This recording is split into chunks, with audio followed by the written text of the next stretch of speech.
Just taking a quick video here at the district conference, and yeah, we're in the ballroom. This is where it all happens, and this is where the tech team has been spending hours getting ready for you, that's right, you, to have the time of your lives.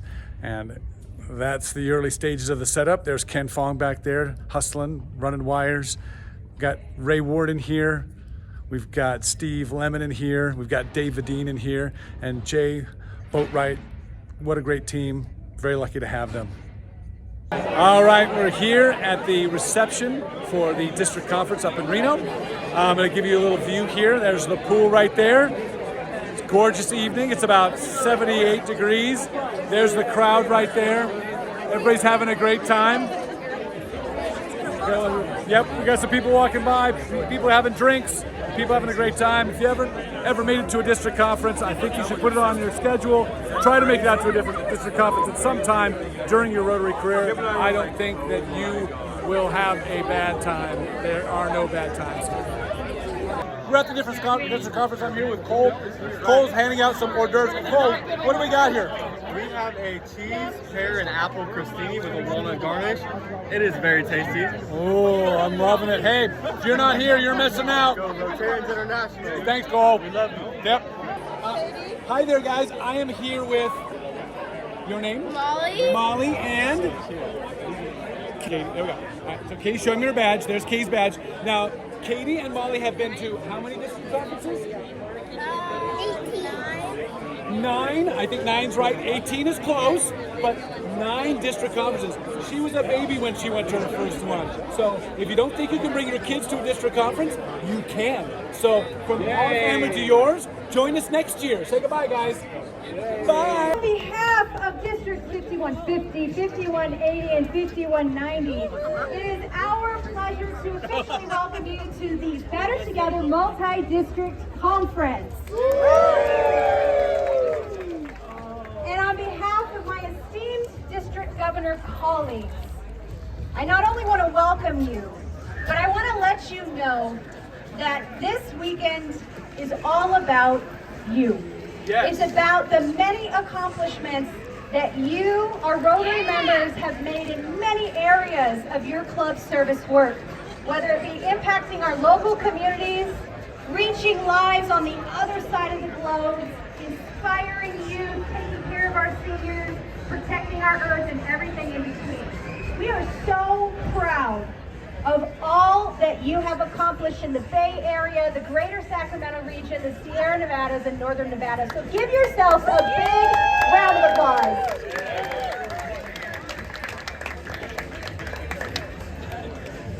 We also want to give a shout out to our district conference committee. There's a ton of you. And this is how we know that this conference is all about you, because so many people brought insights from all over that geographic region to make this a very special occasion. So soak it up, enjoy yourselves, celebrate, and know that the three of us love you all dearly. So thank you for making this such an outstanding year.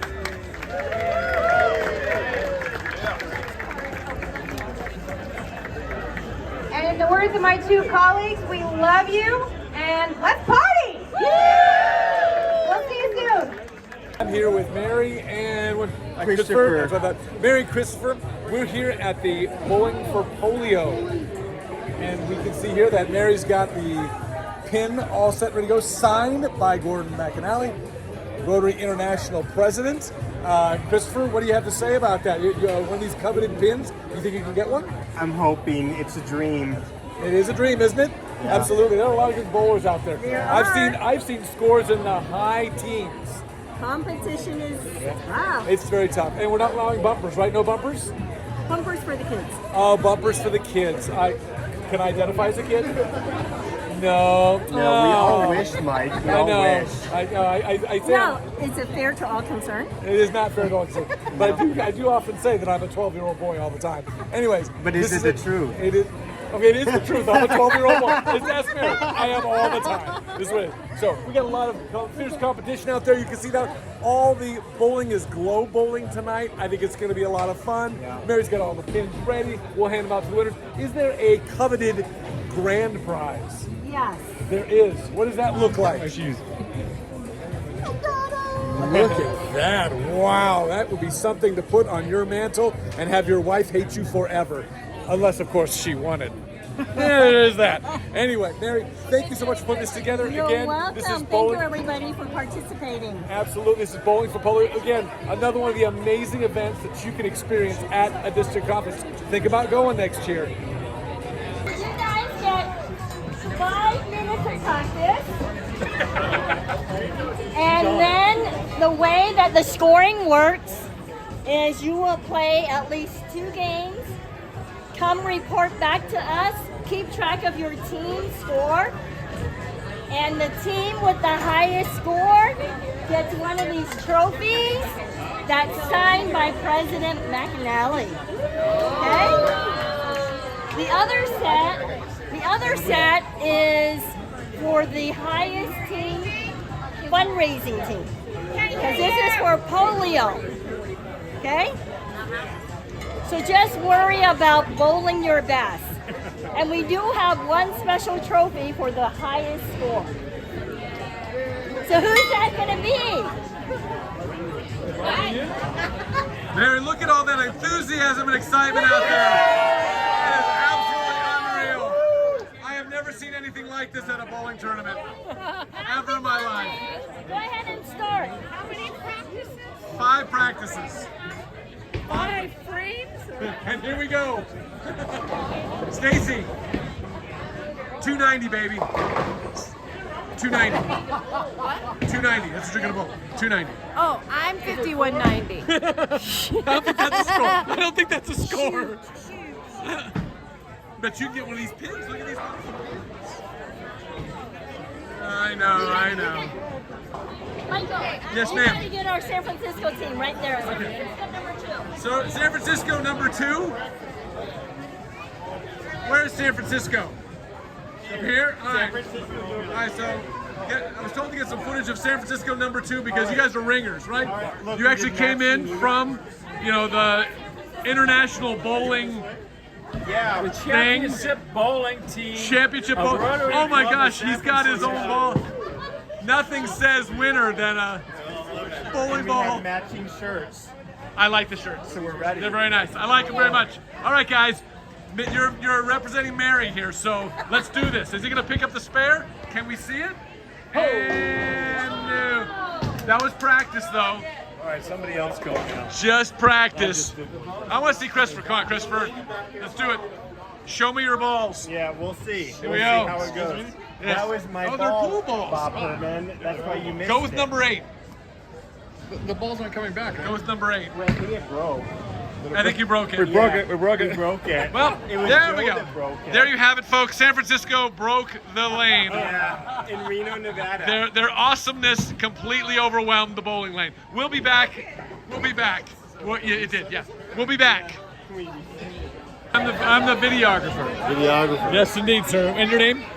Matthew Herndon. Matthew, very nice to meet you. I'm Mike Renero. I'm just sitting here trying to video. Now, do you know this team or you were just stalking them? I've been infatuated with this one for 20 years. Oh, Which really? is the president of her... Let's just shout her name out. What's her name? That'd be Jessica. Jessica. Hey, Jessica. What are you the president of?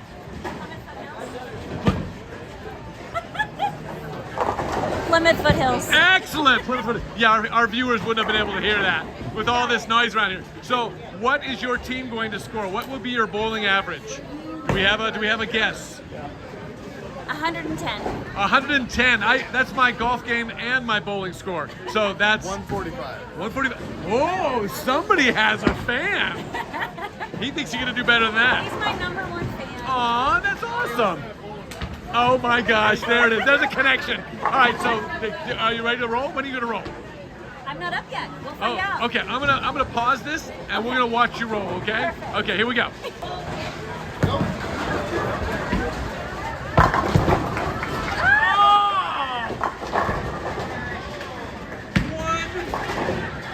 One pin left. You almost had it. I'm gonna get it. You gonna pick it up? I'm gonna get it. You gonna pick it up? I'm gonna Okay. get it. Here we go. We got it. We got this. I'm gonna watch you.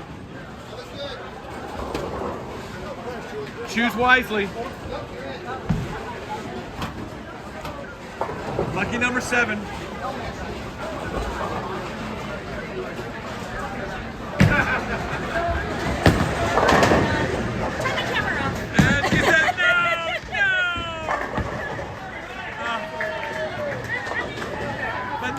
is good. That's a good throw. Coco, she was only 1 pin off less than what you had, right? All right, she's gonna be all right.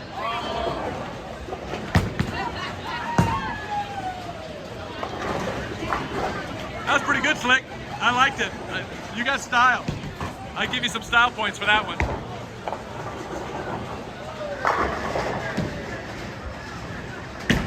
All right, this is a complicated pickup.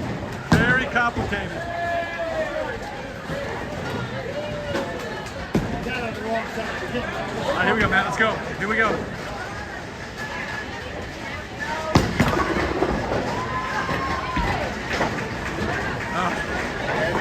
Okay, guys, who do we have here? What's no one? No one? Which one? Come on, guys. You know who you are. Stacy. 5190. Oh, it's a video. Yes, yeah, it's a video. I'm not taking a picture of you, dear. And not, okay, Amador. Nice, awesome. And yeah, passport Amador. Do you guys know that this is the gentleman that created the passport concept right here?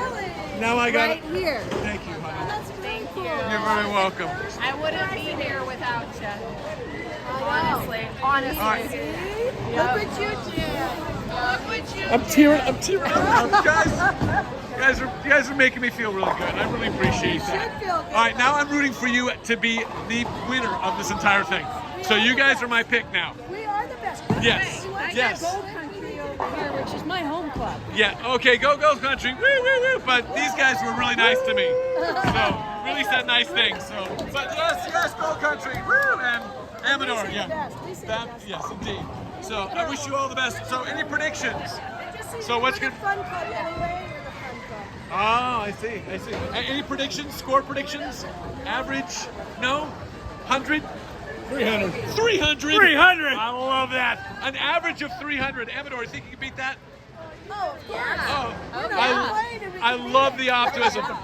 This is all for polio, so the better you do, the more we can strike out polio. So thank you very much for bowling. Thank you very much for your participation, and good luck to everybody. Hooah! Hello there, guys. Who do we have here? What clubs? Grass Valley. Grass Valley. Nevada City. Nevada City. Oh, I already met you, Steven. So yeah, I already know. Nevada City. So Grass Valley. Clubs. Oh, but We have two. so yeah. 49er Rotary. Gotcha. But you guys all teamed up. You guys said. We have 3 different clubs. He's our athletic supporter. So basically you've put aside your differences and you're gonna bowl. You're right. This is the gay condition here. I'm completely okay with that. We gotta strike out polio, right? Let's get back on track. We're gonna strike out polio. It's gonna be great. Here we go. Let's see what he's got. We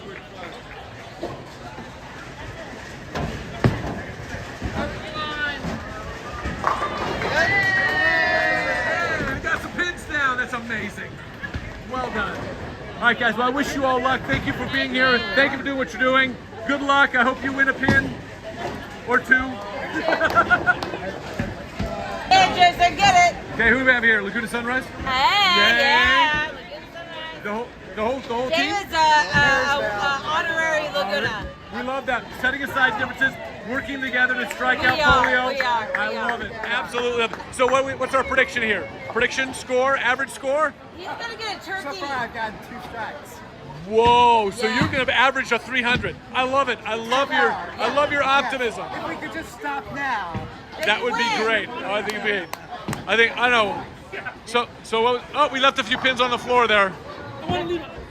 For other people? Yeah. Oh, nice. Well, hey, thank you guys for doing this. Thank you for helping us strike out polio. Let's do this. Let's see what he can do here. Hey, my club donated a lot of money.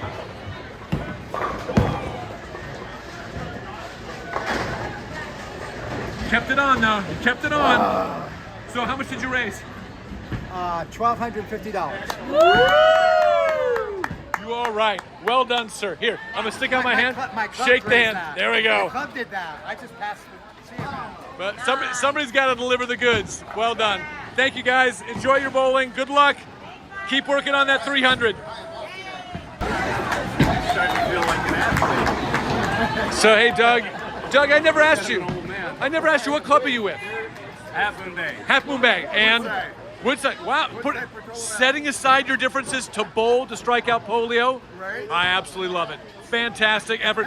So I already know what Doug's prediction is. So I don't want to like taint you. He has a very lofty score. He's a very lofty goal. What do you think you're going to score? I'm thinking around 201. 201. Oh, your average is going to be astronomical. How we look at those scores. I'm just getting warmed up. You guys are warming up well. All right. Well, good luck with your average. Thank you for striking out polio. Have a great time, guys. Have a great time, Doug. Thank you.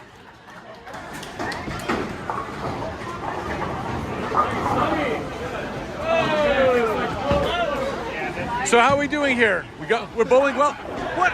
You guys bowl too? I see you guys everywhere. You're at the reception. You're at the bowling. They're the most active kids at this whole conference. So what do you think your score is going to be? No idea. No idea. 200? I like 200. 200 is a great score. I only can do 100. All right. So good. So good luck. What's your club? Novato? So you're setting aside your differences and bowling to strike out polio. Better together. Yes, I love that. Love that. Well, good luck. I wish you all the best. Hopefully you'll win a coveted pin. It'll be awesome. What are you gonna do with the pin if you get it? Nothing. Nothing. You're gonna give it to your mom? No. You're gonna keep it, put it in your room? All right. Well, good luck, guys. Enjoy. Thank you.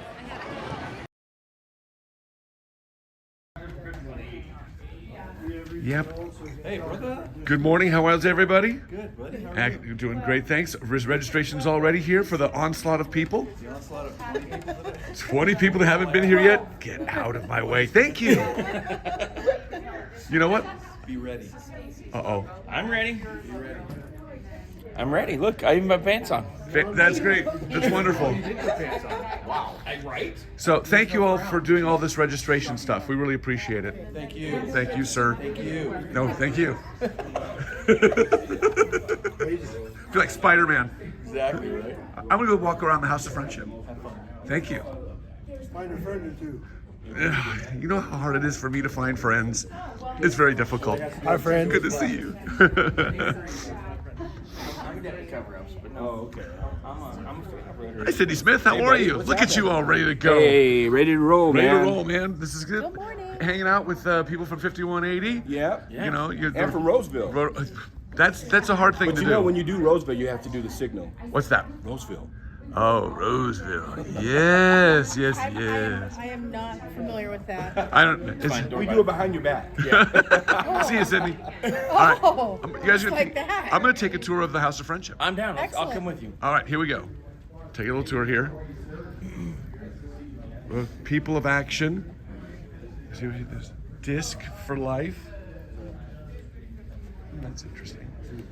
Disc golf. Mental health matters. Yes. I'm down. I love that. Here's our Hall of Fame. I'm not on there yet. No. I think that may be something that might be out of reach. But you know, you never know. Aspirations. Joe Scheimer's on there. I no doubt. Jack Taylor's on there. Lou's on there. There's some good people there. Joanne Lemon's on If there. you want the art, I can get it for you. It's like, I'm ready. Yeah, well. Steve Lemon's on there. Look at that. I happen to be in the Got a band. lot of great people here in the Hall of Fame. While I'm here, we'll get it done. I think David Dean's even there. Yeah, look at that. Oh my God, Mary David Jo's Dean's on there. Mary Jo Edmondson. Where's Mary Jo? Down on the bottom. Look at that. Mary Jo should be on the top. Look at that. There she is. Brian Moore, God rest his soul. Gary Peavy. Sandy Sav is on there. Wow. Lots of great people. All right, we're moving on. Let's see. Oh, look at that. Learn to stop trafficking. I don't like traffic either. If they could solve traffic, that would be great. Oh. The other traffic. The other traffic. Right. Okay. We I like it. want to stop that one. We'll too. stop that one too. Probably first. We'll stop both of those, yes. Wow.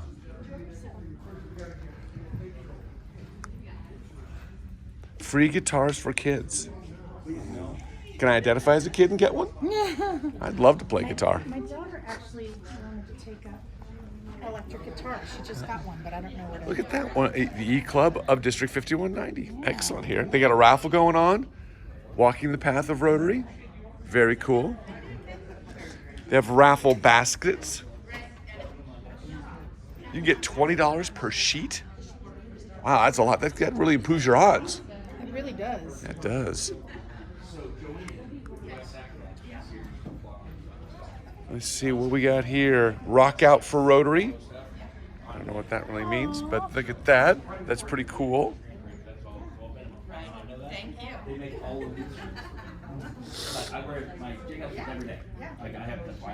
Here's Area 3. Got some great pictures here showing all their service projects. Very cool.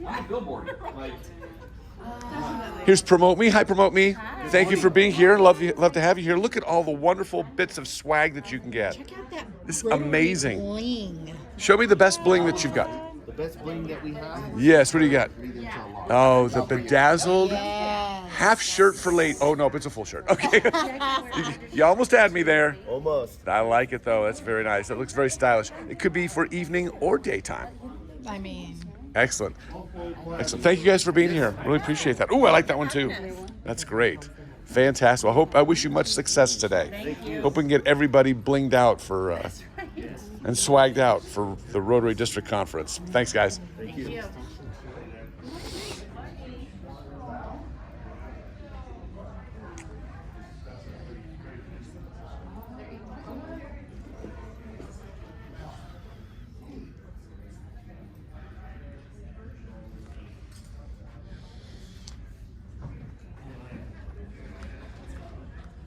Even Rogue Park Rotary House has a booth here at the House of Friendship. Here's some things that they're doing in the Bay Area. Love the quilt. Good morning, how are you? Look at that. Terra Linda Rotary Club showing what they're doing with young leaders. I'll be back.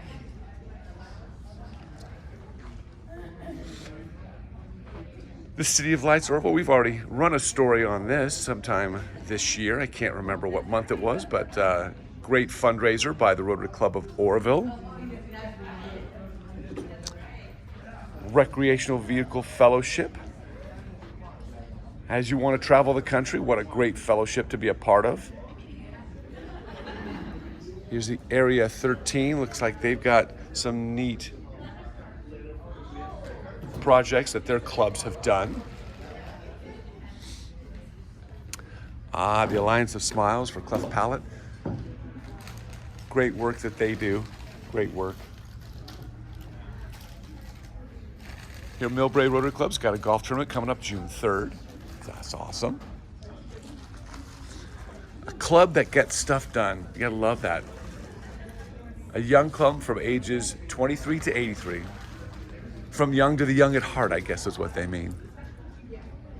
Very, very cool. It's a great presentation there by Area 4. We have here for Rotoplast. Look at all the goodies you have, all the enticements that you have for people to learn about Rotoplast, which is a wonderful thing for kids around the world.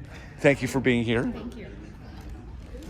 So are we going to hear jokes today? Oh, I got jokes. Good. I got jokes. I'm just about done, but I've got jokes. Good to see you, Ed. And we have Oktoberfest over here. Ooh, that looks really good. And Innovative Water Technologies, fantastic. So there's a little bit. There's a little bit of the House of Friendship. Hope you enjoyed this little tour. This is what you get when you come to the district conference. So think about it. If you haven't been, come next year. Rotary District Conference.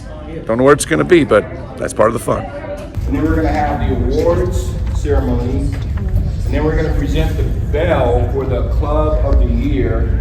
Then we're going to have Hall of Fame. Then I have some specific acknowledgments that I want to do. And then we're going to do the pin exchange and badges for the incoming governor line. And then, is Steve Turner here yet? He's coming. He's coming? Okay. All right. Then we'll have Steve add some remarks, including, Jason, would you have the ability to show a video of Steve giving a stick? You won't, okay. He'll just give remarks. How about that? And so, but before we go too much further, I just wanted to say thank you for all your hard work this year. Many of you really sacrificed through some really, really tough times. Some of you know my story. I came into this not expecting to have anything go down in my life the way it did, but it did.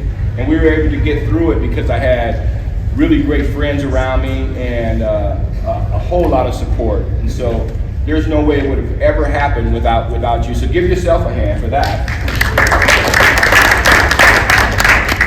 And there were other things that took place in our district. You know, one of the things that happens in the Rotary world, because we're all volunteers, is that when I went through my situation, everybody kept telling me, not everybody, but a few people came to me and said, hey, the big Rotary wheel keeps on rolling. And it made sense. And I'm thankful for the friends that I have that were able to speak into my life and encourage me. And I know many of you, some of you in particular, that I know and I've had conversations with, have also gone through some really, really tough challenges in your year in leadership. And so a lot of times we don't talk about that much. We just kind of talk about Rotary and what's going on in Rotary, but real life stuff is taking place in our lives every single day. And the fact that I almost lost my balance. The fact that there were 3 moms in our district this year, some of you don't know that lost their sons while in leadership, and they kept on functioning. And so that's something that I knew as governor, and some of the friends knew about it. Many of you didn't know about it. But what I'm telling you is that just shows the commitment that people have to Rotary and to the Rotary world, because they could very easily say, you know, I'm done because, you know, this is heavy, because it was hard and it was heavy.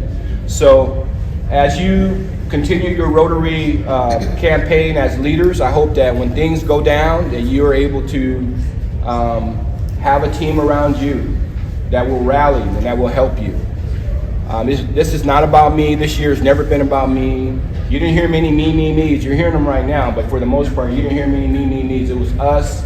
It was our team. It was our leadership. Because really and truly, it was never about me as your governor. It was always about the district, and it was always about the team. And so with that, I'd like to once again welcome everybody, and I want to turn, I would say the mic over, but I want to turn the voice over to Ryan. And give it up for Sydney. I think he's done a great job this year.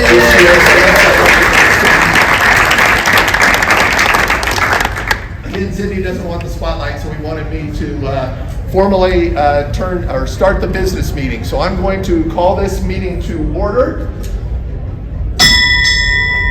And our first act of business is going to be our past district governor, Karen Sendro, and she has some final business to wrap up her year. So with that, I want to welcome Karen Sendro to the... Test. Perfect. Thank you. You can turn it down just a tad. Perfect. Can you all hear me now? Yes. Fantastic. Thank you so much. All right, so we're going to move right into the awards. As I said before, we're going to try to get a lot done in 1 hour. So we're going to move with awards. And the first section of the awards is, before I talk about that, let me just say this. How many of you realize that we have something called award packages? I mean, it would be a duh, but really and truly, what we're trying to do, and this will help our incoming governors, it will help them, is when you receive that packet before your term starts as president, you should be thinking about it and working on it and making it happen, because sometimes after the fact you realize that there are people who did in clubs and communities that did really good work, and they simply didn't get the acknowledgement because they didn't fill out the award packet.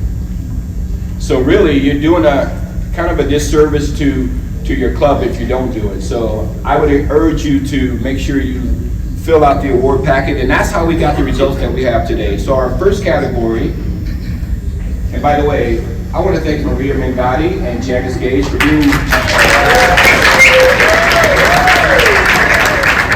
I was gonna call them Vanna and call myself Alex Trebek, but that probably won't work too well. But thank you guys for being here and for taking care of that. All right, so our first category is administration. And administration is basically the award packet and all the things that clubs do to make sure that they get recognized. And so the first category is bronze. And as you can see on the board already, we have, for our bronze, we have the Rotary Club of Carmichael, El Dorado Hills, Fair Oaks, Sacramento, Placer, South Sacramento, West Sacramento, and West Sacramento Centennial. So with that, why don't you all come up if you are a representative from those respective clubs. Carmichael, El Dorado Hills, Fair Oaks, Sacramento, and then we'll get a photo op. The next category is silver. What you'll notice is on some of these categories, we actually have the word none, which basically meant that we didn't have anybody that met that criteria for that specific category or level. But for the silver award under administration, we have two clubs, Folsom Club, Rotary Club of Folsom Lake and South Yuba County. Come on. Great job.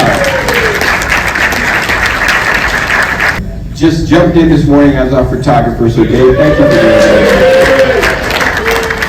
Because many of you know that I am multitasking as the photographer this weekend too, so it'd be kind of hard to do all of that right now. All right, so let's talk about gold right now. Gold under administration, we have a lot of them. And they are East Sacramento, Foothill, Folsom, Foothill Highland, I should say, Historic Folsom, Laguna Sunrise, Lifton, Roseville, and Greater Passport One. Great job, come on up everybody.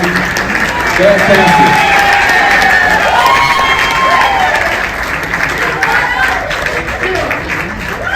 Fantastic. It's good to have gold in my suite. And so I closed the door. Have you heard me snoring? All right, good. All right, so under community and international service, we have 8 winners for bronze level for under community and international service. Jason, go ahead. When you see your club, go ahead and give a shout out. Look at that. Foothill Highlands, Historic Folsom, South Yuba County, East Sacramento, Rancho Cordova, South Sacramento, Walnut Grove, and Rotary Club of West Sacramento. Come on up. Great job. Good job on that one. So now let's talk silver level for community and international service. We have 2 recipients. Rotary Passport One and Rotary Club of Fair Oaks. Come on up. All right. Also, Maria, I want to give a shout out to you because you were actually the coordinator for the awards package. So great job, Maria.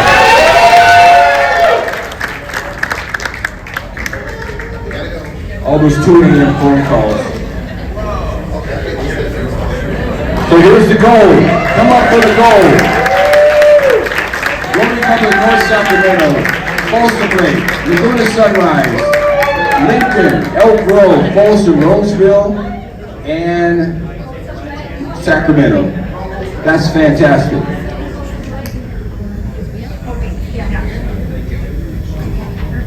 Go for the gold. Go for the gold.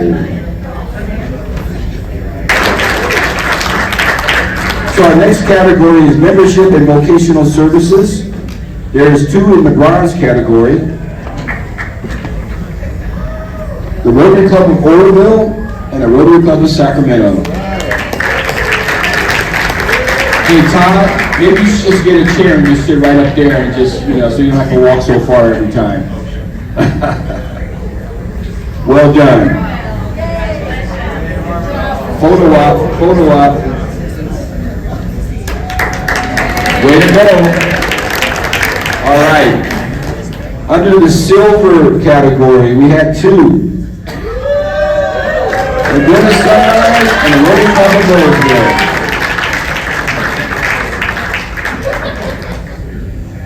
Ken's last name is Jamaica, and I can tell you, man, Ken, you're making me crazy, man. All right, well done, well done. Now, the next category I'd love to show with you. Jason, go ahead and show the next category. Wah, wah, wah. No gold, no gold. Special shout out though to Rotary Club of Elk Grove, my home club. President Kathy told me last Wednesday, she said, you know, we almost hit 14%. And I think they may be the only club in the district, that came close. But they were at 13, what were you, Kathy, 13.8. Fantastic. A growth in the district, that's fantastic. There you go. Round it up, right, round it up, yeah. Historic was over 20%, Sid. Way to go. All right, so let's go Rotary Foundation now. Shout out to Joe Scheimer, who does a great job with the foundation.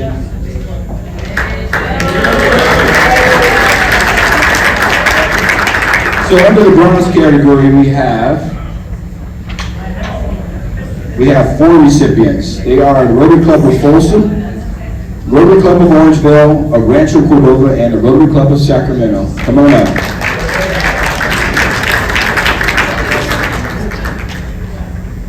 The other 2 aren't here, huh? Okay, no worries. Good job. Okay, so let's talk silver now. Under the Rotary Foundation, we have 3. The Rotary Club of Gridley, the Rotary Club of North Sacramento, and the Rotary Club of Roseville. Way to go. Throwing elbows.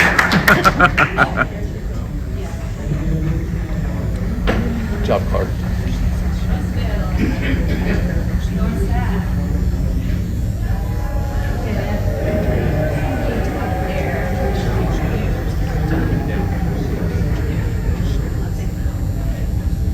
Fantastic.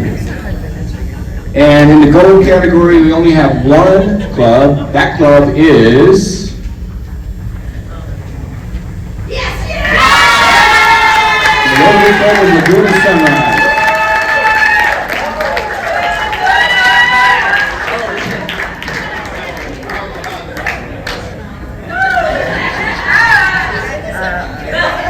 Well done, Robert.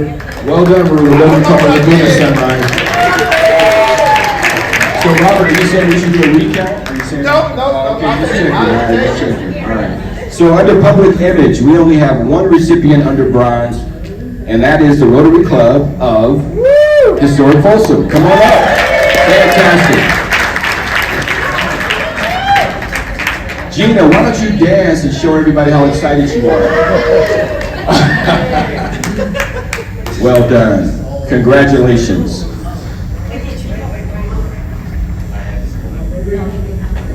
And under public image, we have 12 silver award winners. Carmichael, Folsom Lake, Ridley, Marysville, Orangeville, Oroville, Rancho Cordova, Walnut Grove, Fair Oaks, and the Rotary Club of Folsom and Point West and Roseville. That's a big picture. Fantastic. Congratulations.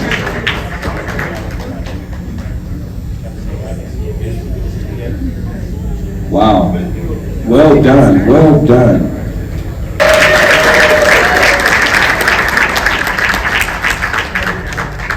All right, under public image, we have 6 recipients for gold.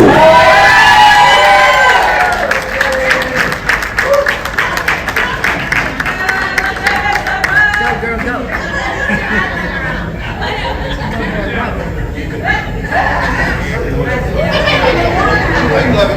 East Sacramento, Elk Grove, Laguna Sunrise, North Sacramento, Rotary Club of Greater Sacramento Passport 1, and Sacramento Rotary Club. Good job.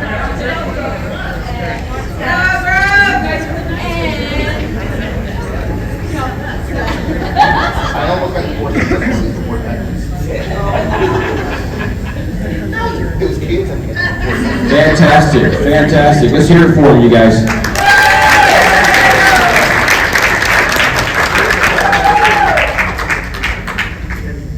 Our next category is youth services, and we have 5 bronze winners.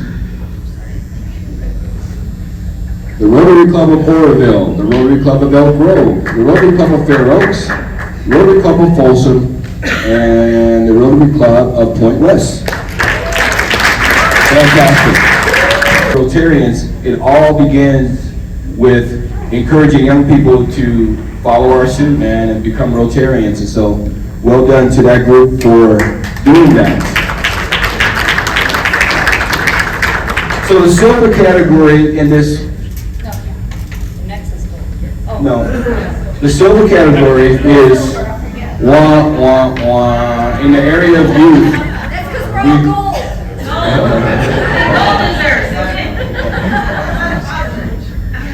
All right, so let's move on to gold. The gold award goes to the Good Sunrise, Roseville, and South Beaver County. For the children. That's funny. It's all about kids. It's all about kids. Well done.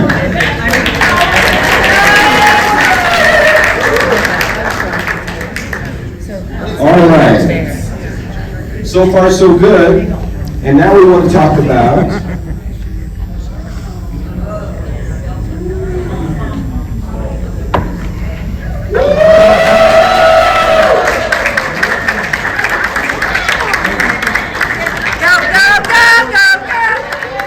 the small club of the year.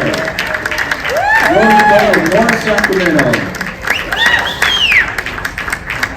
Yes, that is fantastic.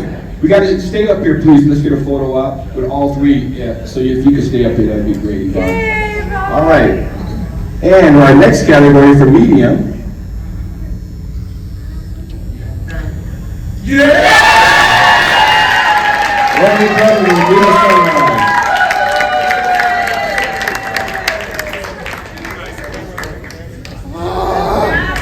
You have to breathe. Yeah. Woo!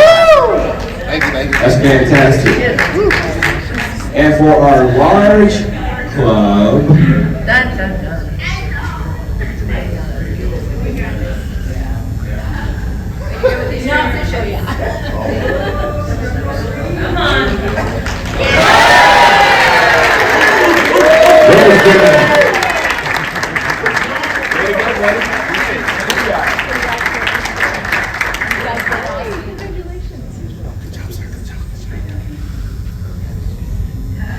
Sydney, why don't we get you in? okay, come on, get in the middle. We can pedal. I want to get in the middle, man. That's kind of like a fantastic. Congratulations. Okay, so now we want to talk about the Rookie of the Year. The Rookie of the Year is a person recognized for their outstanding contributions and efforts to our district as a new Rotarian. And this rookie has truly exemplified the motto of service above self. They've done it in both their community and in the world. The eligibility includes the nominee must be a new Rotarian, inducted into Rotary after January 1st of 2022, and they must be an active Rotarian in good standing. The Rotarian joined the well, if I say that, you'll know who it is. So I'll just say, this Rotarian did some other stuff, some wonderful stuff, shared a bunch of stuff, and, okay. And so, her name is Adrienne Pontarelli.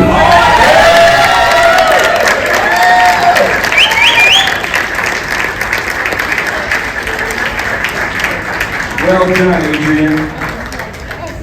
See? Come on, Cindy. So what did she do? She is the rookie. Now I can tell you, she joined the website committee before getting appointed to the committee. She chaired major projects. Within 3 weeks, this Rotarian researched, created, organized, and managed a brand new hands-on volunteer brunch and construction project at St. John's Shelter for Change. She also was active in the community in other areas, the 2030 Active 2030 Club, and participating as a Big Brother and Big Sister program participant. She's doing a lot of stuff.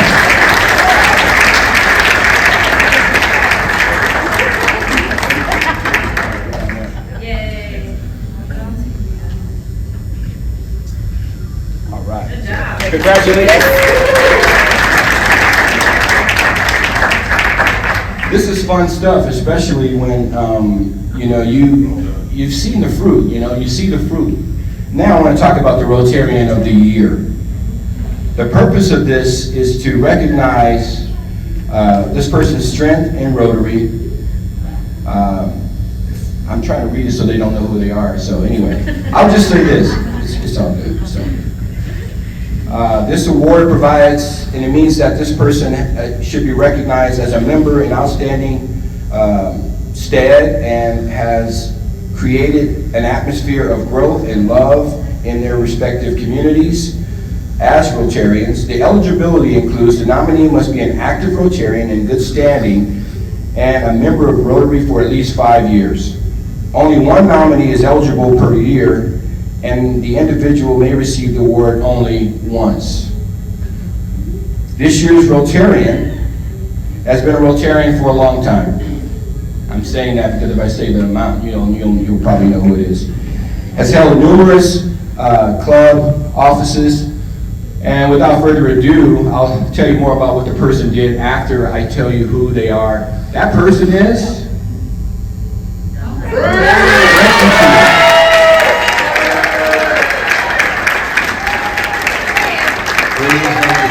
Great job, man. Come on, man. Well done.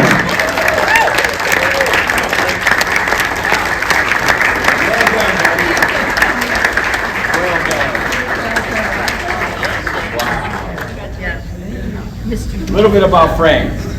Frank married his high school sweetheart. She was a cheerleader and he was the quarterback on the football team. And just a great guy. I want to tell you a little bit about what he does, though, as you stand here and let us. Okay. So,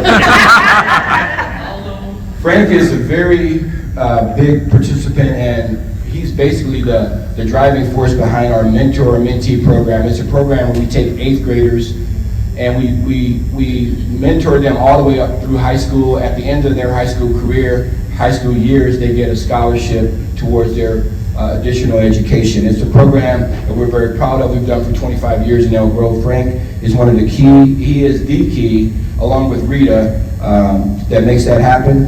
He was an Interact counselor in the high school level. Frank was also the past principal of Valley High School, Pleasant Grove High School, and Elk Grove High School. He has been not only a counselor at the high school level for those programs, he's the chairperson for our annual fundraiser called Beef and Reef. If you've ever had our food, or if you've ever been to the barn, it's a big fundraiser we do in Elk Grove. It's a lot of fun. And he is an 8-time Paul Harris Fellow. He is a benefactor and a major donor. Let's give it up for our Rotarian of the Year.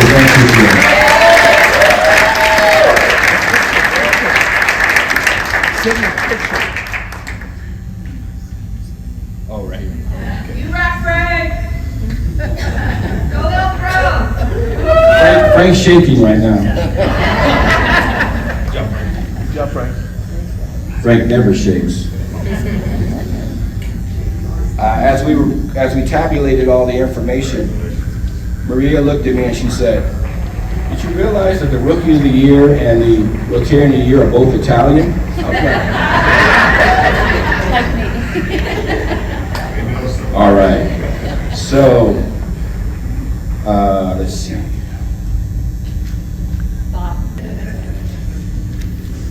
Hi, Sydney. Hi. Morning, Bob. Morning, Maria.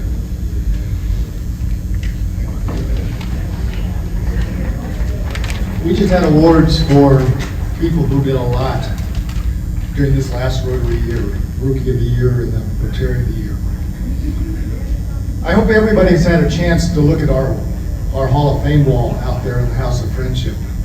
These are Rotarians who have not only done something in 1 year, they have done it over their Rotary life. And it's back in 2017, our district started what we call our Hall of Fame. Hall of Fame only has 2 criteria. One criteria is you've been a Rotarian for 20 years. Second one is that you've been in our district for 10 years. And I guess there's really a third criteria, and that is you're a Rotarian and everything you do is service above self. Nominations come from our Rotary clubs. Rotary clubs can nominate anybody in their club. There's a nomination form. That nomination form can also be submitted by members of the Hall of Fame.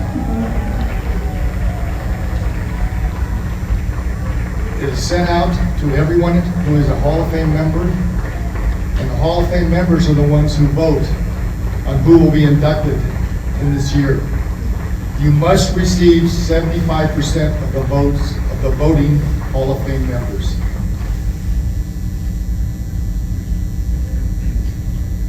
This year, one Rotarian has been selected to the Hall of Fame. This person has been a Rotarian for 54 years, 42 years in District 5180. He's a major donor to the Rotary Foundation. At the club level, he has been a president. He has spent many years with the club as his club foundation chair. Like I said, his, didn't I? You did. Yeah. Doggone it. I gave that one away, didn't I? He helped create a foundation for two of his club's most beloved members and has helped raise almost $1 million in that foundation. This person's a PDG, past district governor. He's served on many committees, both at the district and zone levels over the years, which are too numerous to say at this time. It can be said that he has displayed an uncommon commitment to Rotary and has faithfully served and given his time and money to help make this world a much better place to those who are less fortunate. His commitments speak for themselves. Please give a warm welcome to the newest member of District 5180's Hall of Fame from the Rotary Club of Roseville, Fred Croy.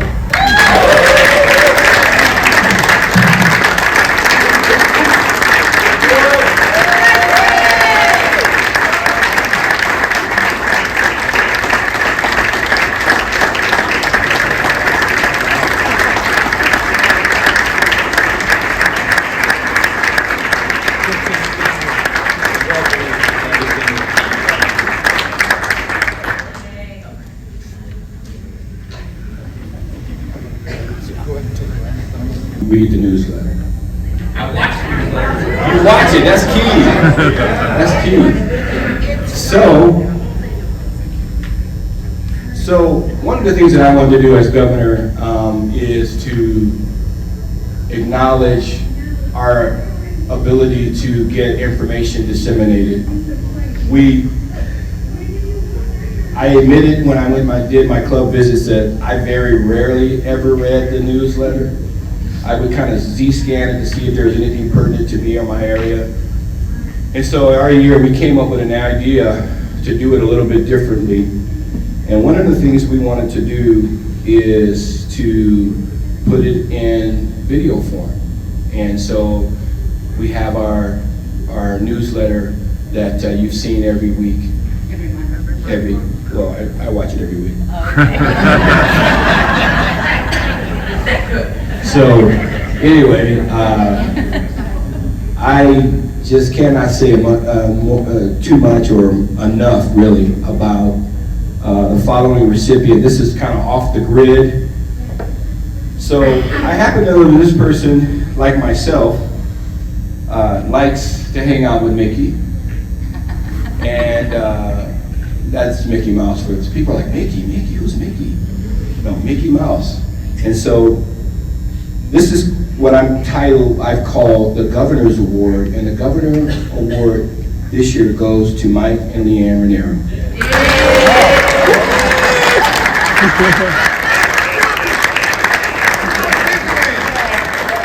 And with that, they get money, serious gift cards to go to Disneyland. Congratulations. You're welcome. Appreciate you, man. Appreciate you.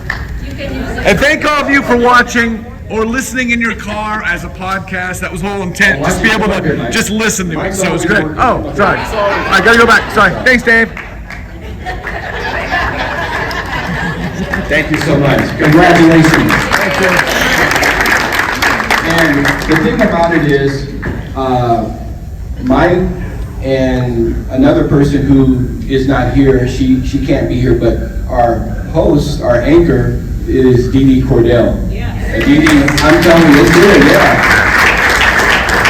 I had so many people from around the district and around the country say to me, "Would you guys get like a real news anchor?" And I said, "Yeah, we kind of do. That's how we roll, And but no, Dee Dee used to do that kind of work, and when she was working for Brent, she used to write his newsletter, and I wanted her to write my newsletter. But when I saw the look on her face when I asked her to do that, I said, "Well, what else do you do, Dee Dee?" She goes, "Well, I used to be a news anchor." I'm like, "Ding!" And so that's how we came up with that. So.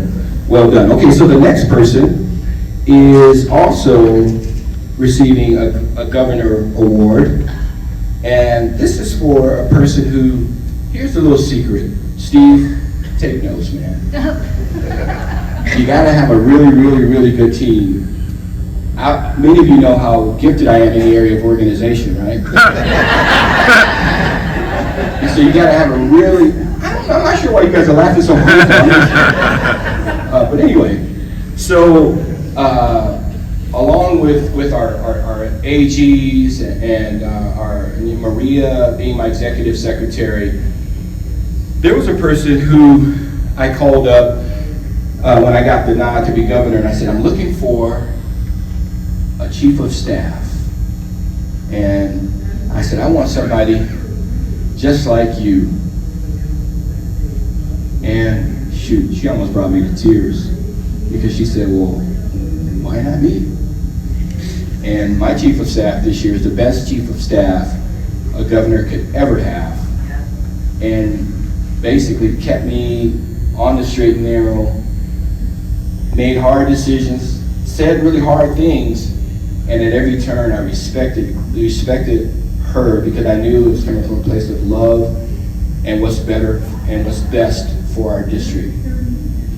The third, I should say, governor's award is my chief of staff, Mary Lynn King.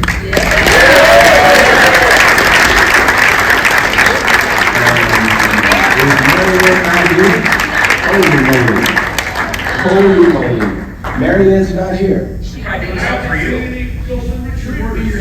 Oh, that's right. Yeah, I know. She's back at somebody said she's back at the office or back in her room working on my schedule.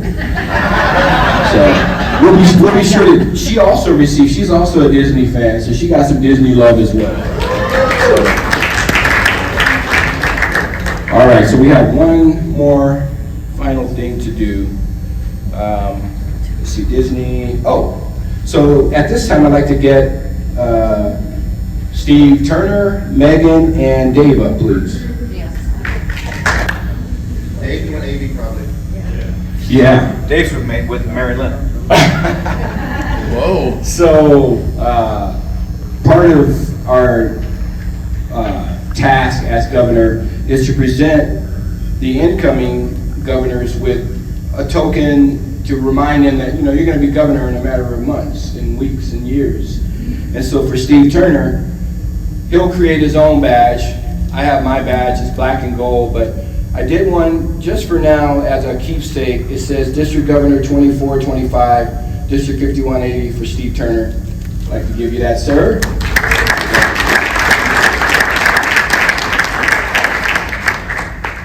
And now, I'd like to also say that following Steve will be Megan. And you guys are so fortunate to have such a great line of governors coming up. And they're more organized. I'm still not sure why I'm laughter about that. All right, so Megan, congratulations, and looking forward to serving with you. And so David's not here. We got to get a photo op real quick. Did you get it already? Oh, one more. All right, one more. Okay.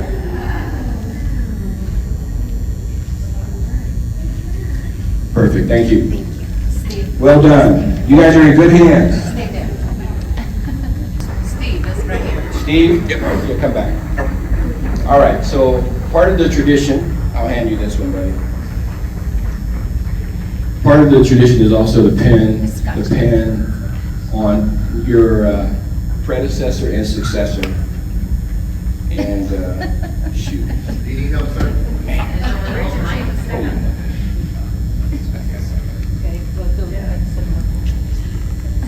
That one's tough.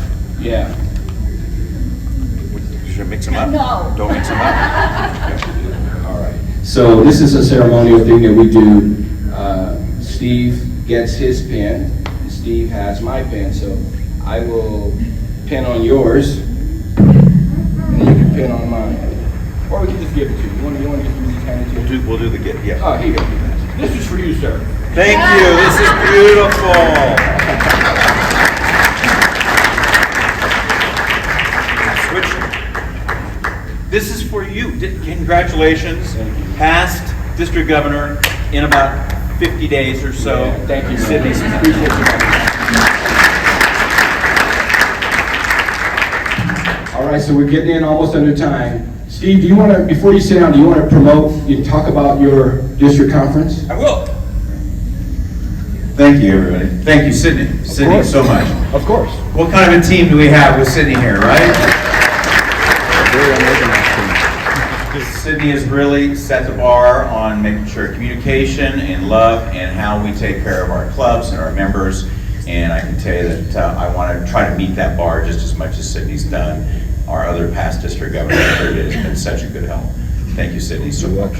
You're welcome. I'll keep this really brief because you know you're not supposed to get a microphone around district governors or district governor-elects. But next year for district conference, and I'll talk more about this later today. But next year for district conference, we're going to be doing a one-day joint district conference in Disneyland with District 5300. All of the president-elects who've gotten a real piece about that have heard this, but it's a one-day conference on Saturday, April 12th. And you can fly in Saturday morning, go to district conference, spend the night, and enjoy Disney all day on Sunday. It'll be a wonderful, wonderful time. We also have an added bonus if you come in a little earlier on Saturday. There's a special Disney management program. It's only available to special groups like this, like what we're doing. It'll be just for Rotary there. So we'll have more of that out there for you too. So look for the registration. We're looking to let's get 100 registrations over this weekend. And it's just outside the door here, and we've got somebody taking all those in and doing all that. So look forward to seeing you next year on Saturday, April 12th at Disneyland. Thank you. Business here. We're getting out under time, which is great, especially when you have so many talkers in the room, past district governors. Okay, so part of the Rotary tradition is to award the Club of the Year, the Bell. The Bell. This thing is amazing. It's really, really heavy, and it's thick and it's solid.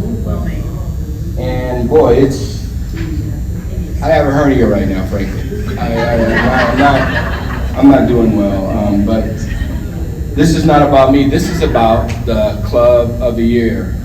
In our district this year, do we have that slide? Okay, go ahead and share who that might be.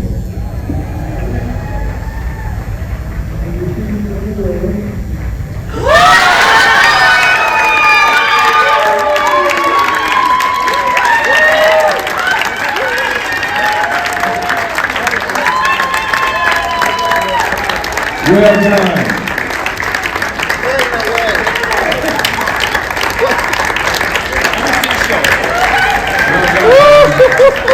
Good job, man.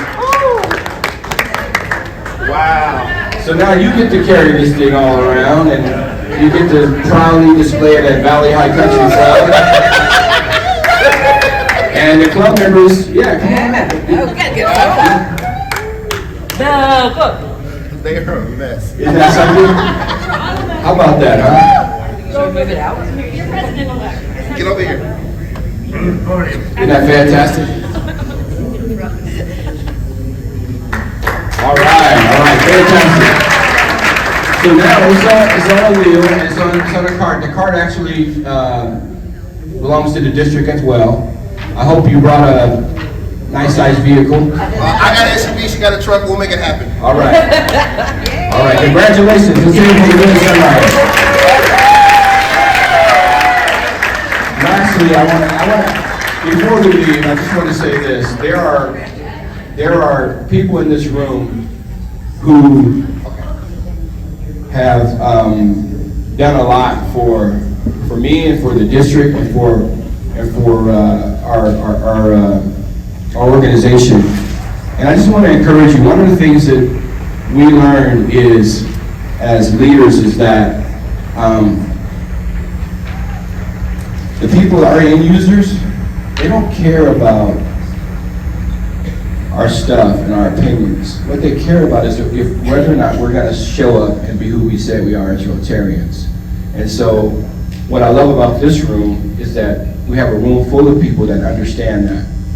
And so I just wanted to thank you from the bottom of my heart as one of your leaders for allowing me to serve. And it's been amazing. And it's funny, I don't feel like a lame duck, but I feel lame right now. My legs really hurt, but I'm so excited for the days ahead and the year ahead under Steve Turner and his team. You guys will do very, very well. And so once again, thank you again for attending our celebration today. Have a great, wonderful rest of your day. Oh, one more thing. Hold on. A past district governor always gets an opportunity to speak. Okay, this is very important. I want you all to pay real close attention. District grants. We're going to extend the deadline 1 week to get your applications in. So they're now due on the 31st. And also to clarify, the match is 2-to-1 on projects. So if you put up 5,000, they'll get matched 2-to-1 for 10,000, so you $15,000 project.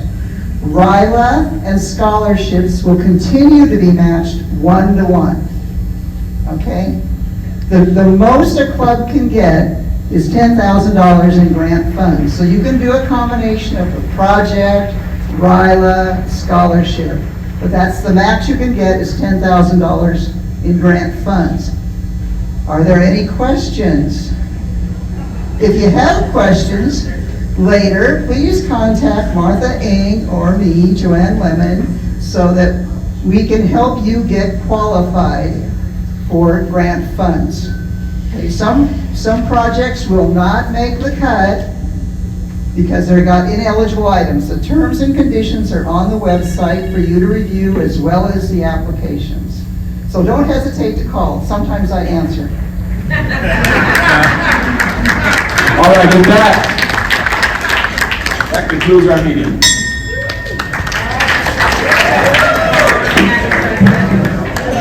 I have enough to carry. That is nice. Oh, although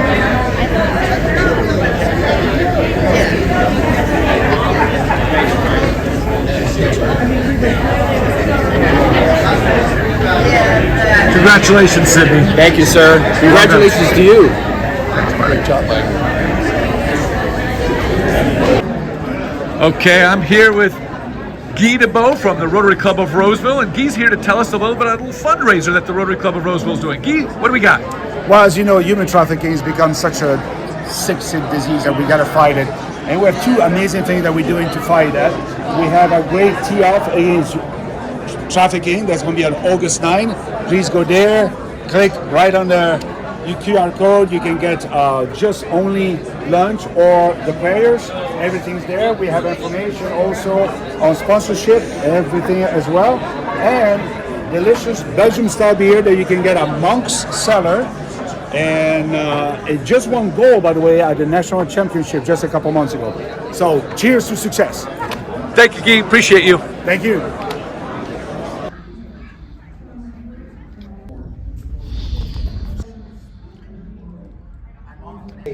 at Rotary where you cannot sell from the stage.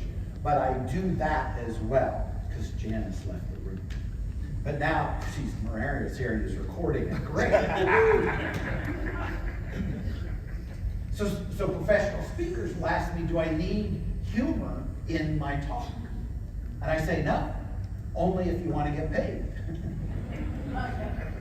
Because anytime you're on a stage, even in front of your Rotary Club, you are officially in the edutainment business. Our job in running an effective meeting or an effective conference is the ability to get focus and draw people in. And that's the power of humor. Humor in and of itself has very little persuasive appeal, but it has massive attraction appeal. It draws people to the message. Even the fact of laughing draws people in, right? Costs the global economy $1 trillion each year. Today, we're struggling with coming to work because of our mental illness. Depression is a leading cause of disability. A lot of people don't know that. I have this, ripple effect sheet on our depression table, but so you can take a look at some of that. I won't cover everything, but we've got a lot of issues that we can be making a difference with because we're Rotarians and we get stuff done, and we can get stuff done around mental health. It's our job to make that happen. Pause to rethink what they were going through and reach out for help. From that, we started to grow and distribute discount courses to special shirts at events that had outreach information and inspirational messages again.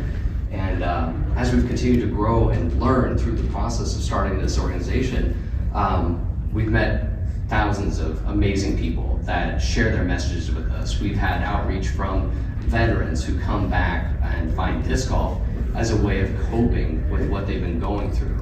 And for us, anytime we hear from one of these individuals, it makes our day, it makes our year, because that's why we're doing this. It's a passion project for us to help others who are going through the same thing. Thank you, Travis. And so with that, I'll have a brief presentation for you to kind of get an idea, what is it? What is disc golf? How are we going about this? What does it mean? So thank you so much for the introduction. Thank you as well. If anybody does need to talk about anything, I'd be happy to speak with you afterwards as well. And the president who did this at that time, at the end, said, hey, you are looking at the Rotary Club of blah, blah, blah. This is a group of leaders that want to do good in our community and in the world. And by the way, all of these people were born last century. So what would you tell them from your perspective that they need to work on in their community, that they need to direct their time to in the community? And every student said the same two things in a different way. Peace, and people getting along with each other, and environment. That was one of the best presentations I've ever seen, because the connectivity across those generations was visceral. It was amazing, okay? So you have to consider the context. Wouldn't it be wonderful if we could bring a global grant into Sacramento and show our Rotarians that the money just doesn't go to Africa or Asia or South America, it can come back into our district. And I said, wonderful, what are we going to do? And he and I looked at each other, and we had not the foggiest idea what we were going to do. I went to a peace conference, January 2016. This peace conference was down in Ontario, California. And this, I think, was and I'm going to say it, a godly thing. I was at a dinner, and a gentleman came. Being here, human trafficking is a very a heinous crime, and it is a very dark subject to talk about. But what I like to be able to say always, whenever we talk about human trafficking, is that there is hope. And that's what we're here to talk to you about and share with you today, is our stories of hope and also information so that you can understand better how you can report human trafficking if you see it. So I am the CEO of Three Strands Global Foundation, and we exist to create a world free from human trafficking. That's actually everything we do. I'm on the heels. Yesterday I sent all of our staff home. When Bob met me, we were a team of 6. We are now a team of 43. We began in El Dorado County, expanded to Greater Sacramento, and now we are a national organization providing prevention, education, and survivor services across the United States. So I ask the question, if there's not a heat spot in the middle of the country or in Nevada, does that mean it's not happening? No, that's not true. That's a misconception. Just because you don't see heat there doesn't mean human trafficking isn't happening. We know it's in every single state. It's just that people don't know what to look for, or it's not being reported. And the largest anti-human trafficking program in the history of the Sacramento region. So it's still today massive. And what we did basically was said, go ahead. Largest global grant ever. Yes, largest global grant. Some of us, right, OGs talked about it as a reverse grant, which technically there's no such thing, right? But money coming back to the U.S., because everything usually goes out. Largest one ever in the U.S., period, for anything. And what we said was, okay, we don't, as Rotarians, know what the heck we're doing. Let's find the experts. So we went to Ashley and others and said, what can we do? Prevention. Okay, great. Prevention in schools. And so we basically created this grant for 2 components for prevention.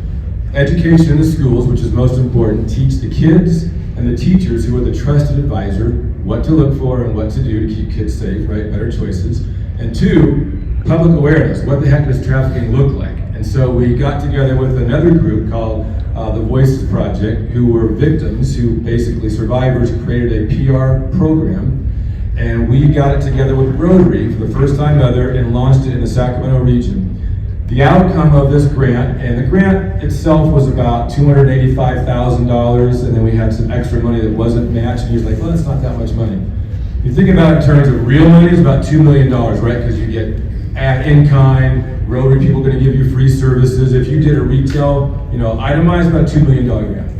And we basically launched with Ashley in the 2017, 2018 to 2019.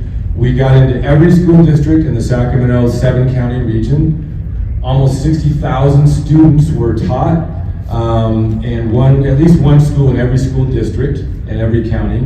And then 1,500 teachers in that Sacramento region were taught in those 2 years. And the goal was put a stake in the ground that says, here's what we can do as Rotarians, here's what's happening, and now you can take that and build upon it as a club or a district. We did the public awareness campaign, which is a 3-month campaign, and we did it from July to September in 2018, and we want to make it coincide with the fair, right? People influx to Sacramento, and also had baseball, river cats, everything else going on in the summer. And when you put things on billboards, you put signs out. So we did light rail, buses, bus stop, call it, street art, or where you sit. 80 signs, 50 signs, right? 99, right? Billboards. When you go buy something and you see it in the advertising world, that's called an impression, right? An eyeball on something, that's an impression. In those 3 months, there was 72 million impressions that says, here's the myth about trafficking, here's the phone number, call, right? Raising awareness, what it looks like. And so in that short time with Ashley's help, that 2-year period, we rolled the grant out and said, great, here's what Rotary's done. Now clubs and Rotarians, you know what to do, go on and do it yourselves. And so from that, Ashley's been able to roll it out to the rest of California, the country, and hopefully now we can continue in California in our regions to help educate and prevent this. How is everyone doing? Now we can start the meeting. That's surprisingly sharp on stage with the microphone. Welcome to the first ever combined 5150, 5180, 5190 Better Together District Conference.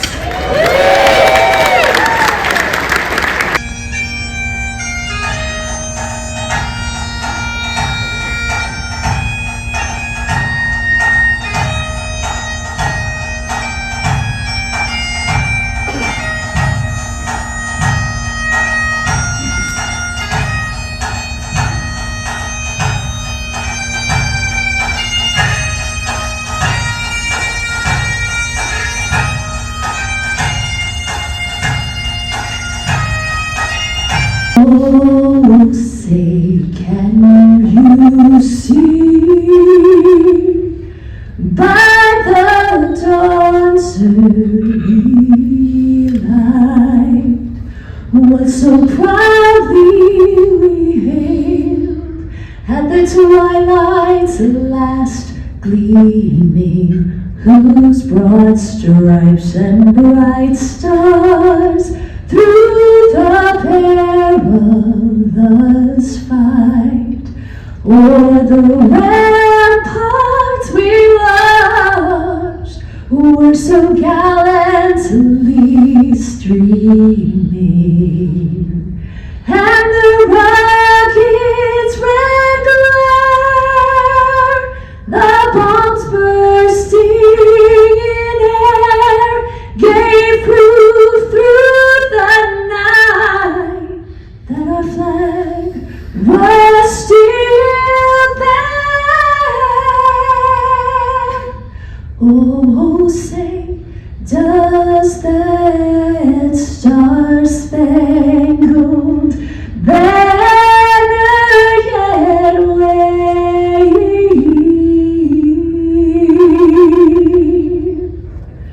o'er the land of the free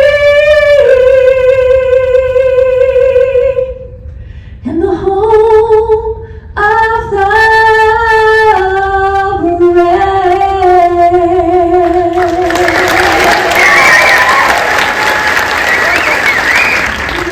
all from time to time think the world's falling apart? Doesn't that give you incredible hope for the future? Now, some of the people in the room know my profession. I'm actually a paid professional speaker.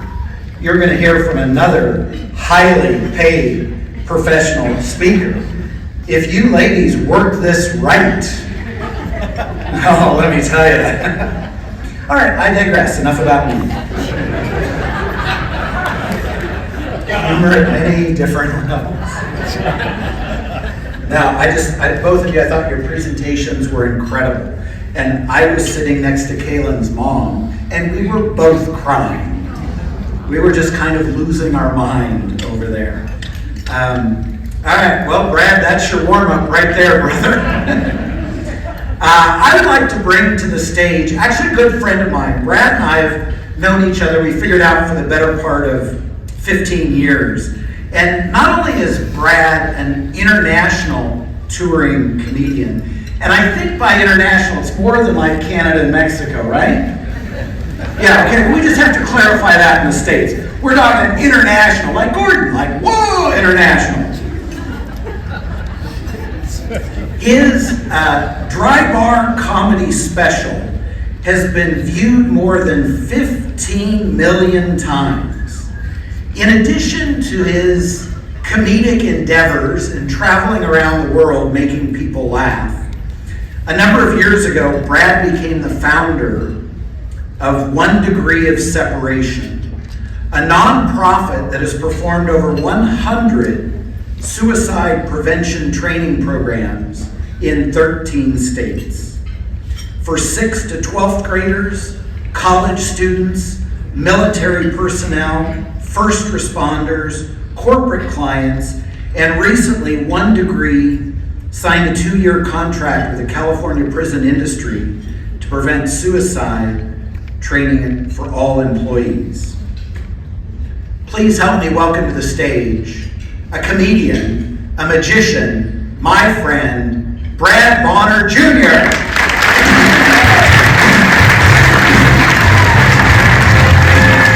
Thank you, Jim.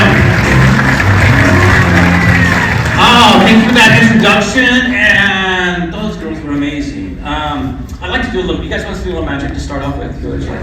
That was not very enthusiastic. There we go. Now, most of you have seen a magician produce a live animal before, and it's usually a dove or a rabbit. And there's 2 reasons why magicians use those. One, they don't bite. The other reason is you can cram them into an incredibly small space, and they won't struggle or make any noise while you shove their little butts in it. And to demonstrate, I'm going to produce a live dove right here before you from a deck of cards and an empty scarf with my sleeves rolled up. And when you see this dove, I expect some applause because I give up a lot of my social life for this crowd, okay? So here we go, empty scarf, deck of cards, little laptop drum roll from the audience.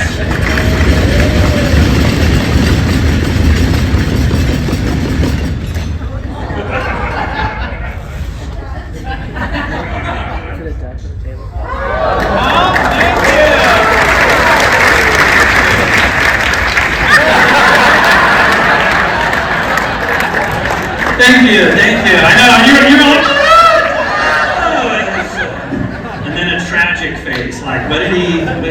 I know. The most fun doing magic is just to mess with people. I think God assigned me to give people stories to tell in their lives. And usually magicians don't share secrets, but I'm gonna share some with you guys. All right, this is something you guys can do. If you're ever having a down day, go into, I call it the self-esteem store. Because whenever I go in this store and look around, I just feel better about myself. You guys probably call it Walmart. Well, it's not just me, is it? No, all right, I'm not judging. So I got this at Walmart for $1. This was in the pet section. It's a little squeaky toy. You got to get the squeaker out of it. I hate when they put it right where the butt is. It's just, hold on. All right. Now, with this in your mouth, you now can make anything squeak anywhere you go. That's good fun for $1, huh? I know. My wife hates when I do that to her. My sister has a 3-year-old and a cat. I thought it'd be funny to make the cat squeak. I go get him. An hour later, we found the 3-year-old hiding in the closet, just squeezing that cat. All right, guys, next time we go get a physical. You're already ahead of me, aren't you? You know the moment, right? Right in the nut. Well, you went too far, Doc. You went too far. You found the squeaky. And ladies, I don't want you to feel left out, okay? Next time you go get a mammogram. And right when you're squished in there really, really tight,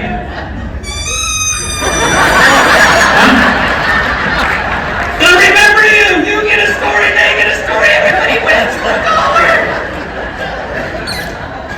Alright, I should put that away. Because if you swallow it, it makes your fart sound funny. Oh, it feels good to laugh. I do. I love making just stories. Real life is the best. So we have a service dog that travels every year with us. You'll see her in our breakout section. But she's a miniature Australian Shepherd. And the way this works is she's a medical alert service dog. Any facility I go into, by law, they can only ask 2 questions. They can ask, is this a service dog? I say, yes, it is. They can then ask, what service is it trained to provide? They usually don't, but they can ask that. And then that's it. No more questions. They can't ask anything else.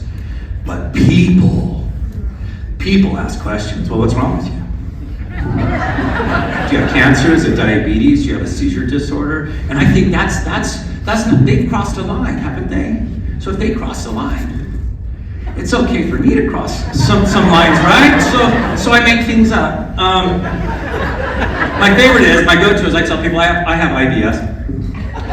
I have irritable bowel syndrome. The dog lets me know if I'm gonna poop myself because I don't always know. And she can sense it somehow. I'm not sure how it works, but her nose is really close to my butt. Maybe I know their hearing's good. Maybe she hears a gurgle. I don't know. Maybe she catches them. Oh, she's acting up. I gotta go.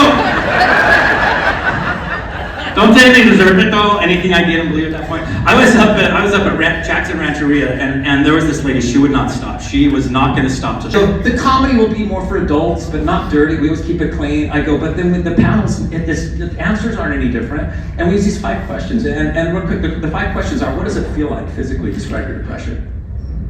Every medical professional I talk to, every mental health professional, they said their #1 pet peeve is people don't think of it as a real illness. It's just in your head.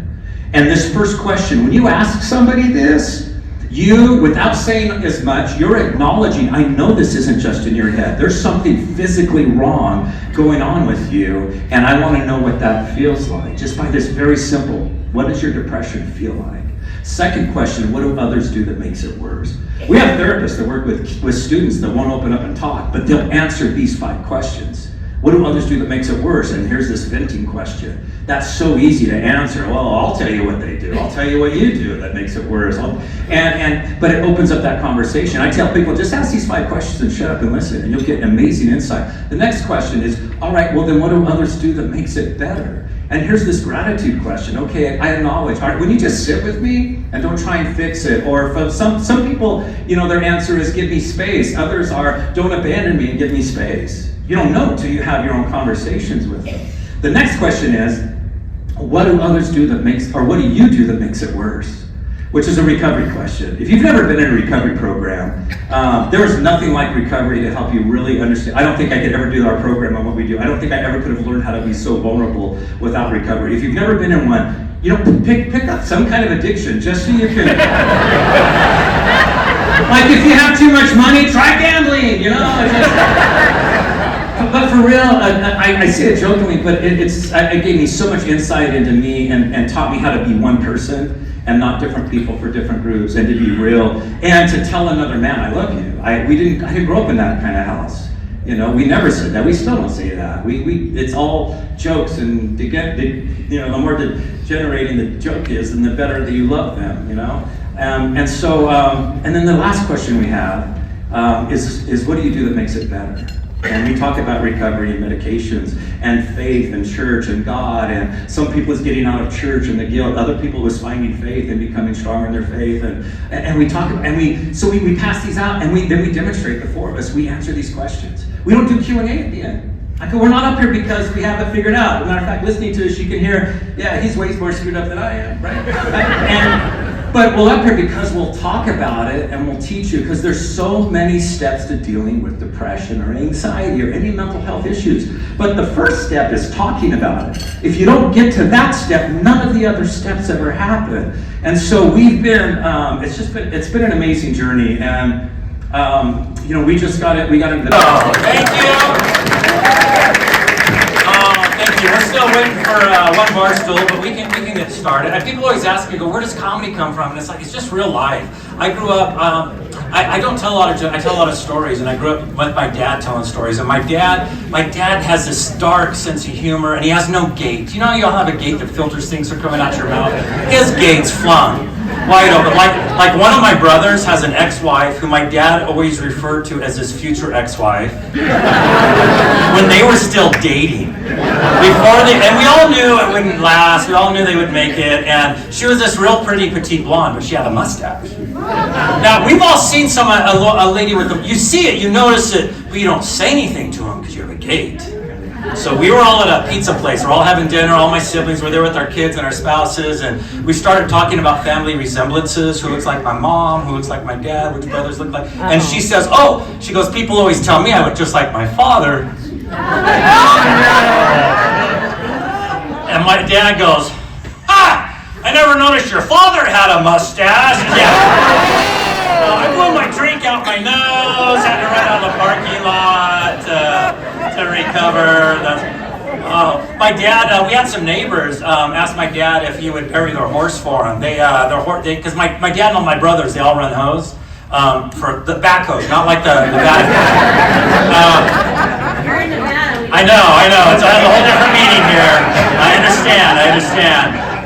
So he said, my dad they said, you know, this is our family pet for over 20 years, and our kids grew up writing this. He's part of our family. And so my dad said, I do that. I don't know if you ever dug a hole for a horse. It's a big hole. And he's digging. It's a great big pile of dirt, great big hole, dead horse, crying family watching their friend be buried. And so it looks about right to him, and so he reaches over with the backhoe, carefully, because they're watching, and he drags the horse over and he drops it in the hole, and all four legs are sticking up in the air. So he curls the bucket and smashes it up. Yeah, that's not right, huh? That's not right, is it? That's not right at all. One of my favorites, though, this had to be 25 years ago. It was before cell phones. It might have been 30 years ago. We were in El Dorado Hills, which is like Beverly Hills in Northern California. It was this big, beautiful, maybe this was one of you ladies, who knows? There was this big, beautiful home up on the ridge, and her sewer line was broken at her sidewalk, and she has raw sewage coming up, and her neighbors can see it. And she's so mortified. She literally was waiting in the window. We had an appointment, and she's waiting in the windows for us to drive up. And as we're pulling up to her driveway, she comes running down the driveway to greet us because she goes, "Oh my gosh, this has been so horrible. My neighbors can see this. We've had to go use the service station restroom." And while we're talking, the water starts to bubble, and a turd floats up. Wouldn't you adore it? And look away, and my dad goes, "Is that yours? Is that yours?" I'm like, "Yeah, no." That lady's probably still in therapy. You know that? She's probably still in therapy. These comics, they're going to come up here. I told they don't do mental health comedy. It's just I want you to meet them and see us in our happy place, right? This is the happy clowns. There's no depression on this stage. I could be in the depths, darkness of depression and get on the stage and you hear that laugh and it's gone. So our very first comic, she's done probably over 50 of these shows with us. She's become our other daughter, and she's a lovely human being and one of our favorite people, one of our favorite comics. I want you to give a huge round of applause for the very lovely and talented Sydney Steigert.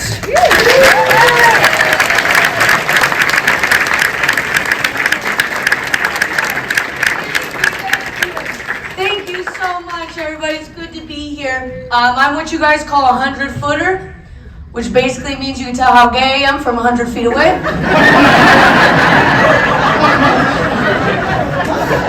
Thank you, thank you. You too? Yeah, okay.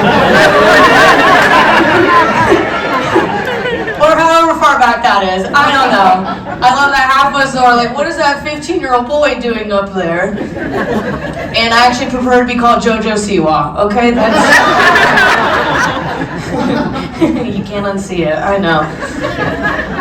No, it is good to be here. I am gay, thank you so much. And I'm very lucky that I have very supportive parents being gay, right? The problem is my parents are almost too supportive, okay?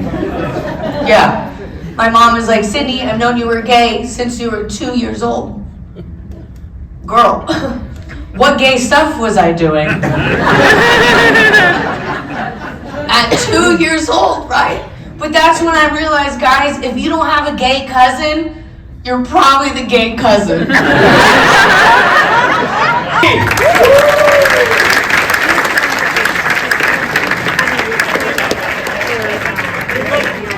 He's not new, he's new to our show, not new comic. Yeah. He's too old to be a new comic. Thank you.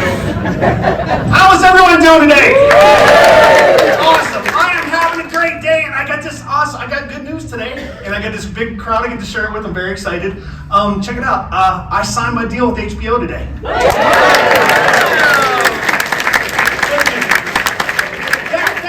Check it out. I get it free for the first year.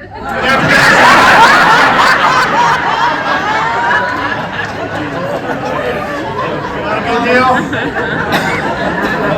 You probably don't care about my Netflix deal then either.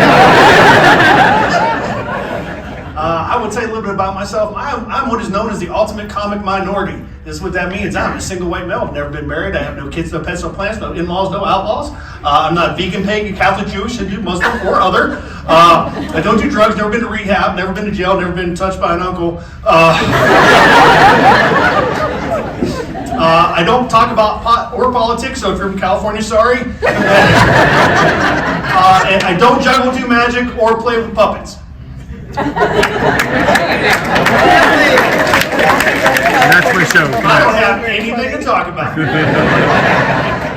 No, it's kind of cool. I'm glad Brad picked this day. I don't know if anybody knows today is Armed Forces Day. You guys know that?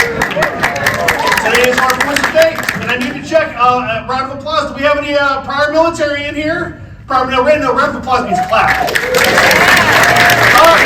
So I need to know who's here. Round of applause. Where's my Navy people at? Navy people. Okay, just so I know who to drink with after the show. Okay, cool. Okay, do I have any Army people here? Army people. All right, Brad, I'm gonna have to tell my jokes twice. And slow. All right, Marines. Any Marines in here? Marines. A couple Marines. If you were stationed at Camp Lejeune anytime between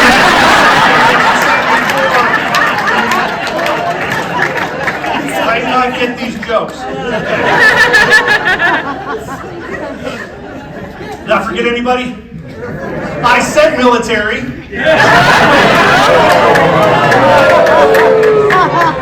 It's okay. I'm joking. The Air Force is a perfectly fine alternative to military service. Okay, I tease, and let me tell you why I tease. In 2015, I retired after 24 years of military service, so I'm allowed to pick on you guys. So there's that. The next comic coming up, she's done a lot of our events with us, does a lot of the schools. She's lovely, super talented, very funny, all the way from Sacramento, California. The lovely, talented Aurora. Aurora, let's sing.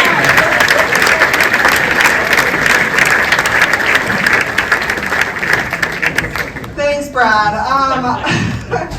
Just like Brian said, I am also a comedy minority because I'm a minority.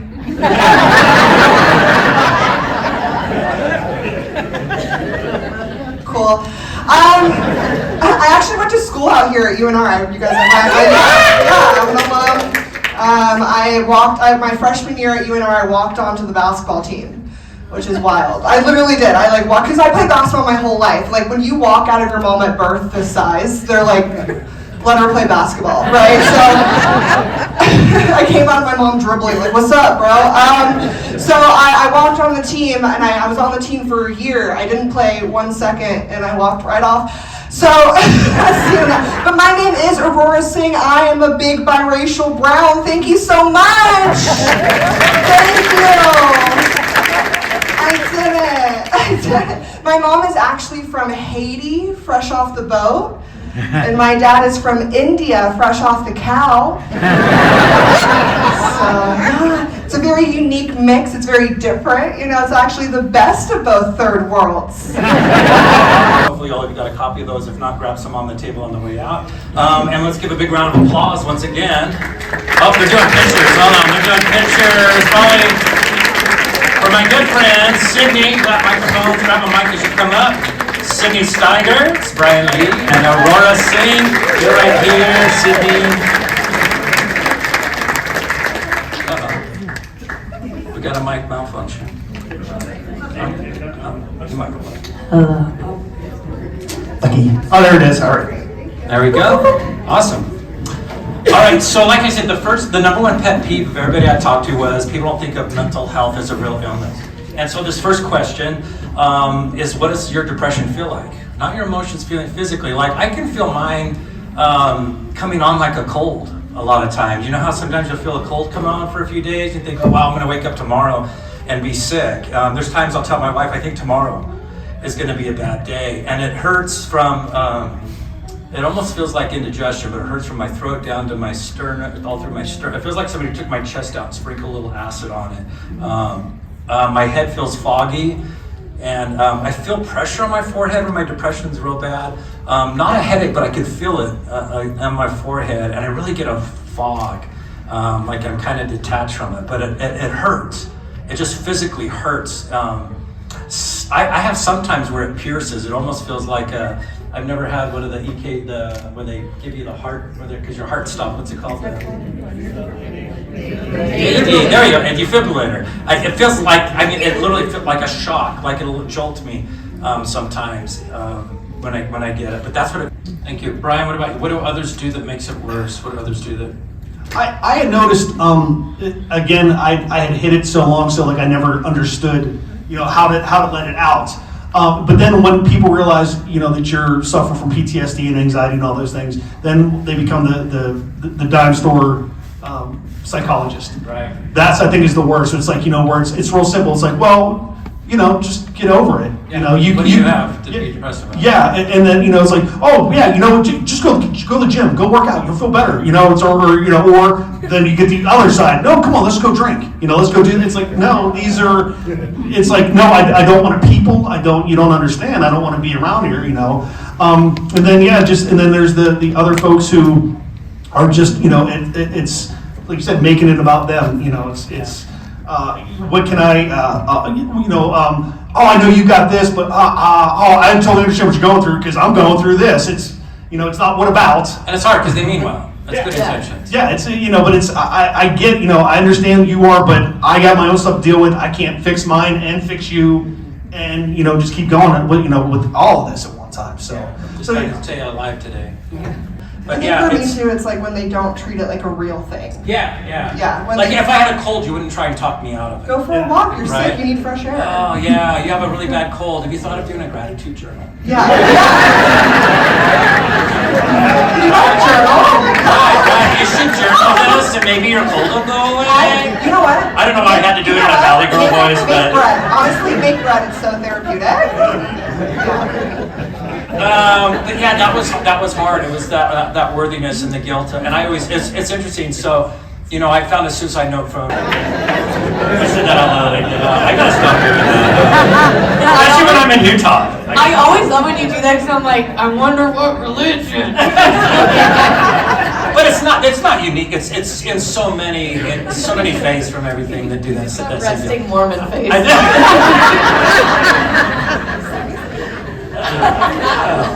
All right, so what does it feel like? What do others do that makes it worse? The next question is, what do others do that makes it better? What do others do that help you with it? Brian, you take this one first. What do others do that help you when you're in your depression? Well, I noticed now. Or what about you? What do others do that help you with your depression? A big thing that people do that help me is make me feel included, and that's like a really broad way to say like little different things that you can make people feel included. One is if I tell someone how I'm feeling, just again validating it makes me feel like I'm included in their circle and that they see me as a person and they see that and hear what I'm saying. Another thing that people can do is my short white is also a stand-up comedian, and does our show and has done the show many times, and he likes to say he saw TikTok about it, which is where I got the shirt on the TikTok shop. Look, kids, I'm cool. I'm so cool. And do you guys think I'm cool? Okay, so please say I'm cool. Like, what do others do?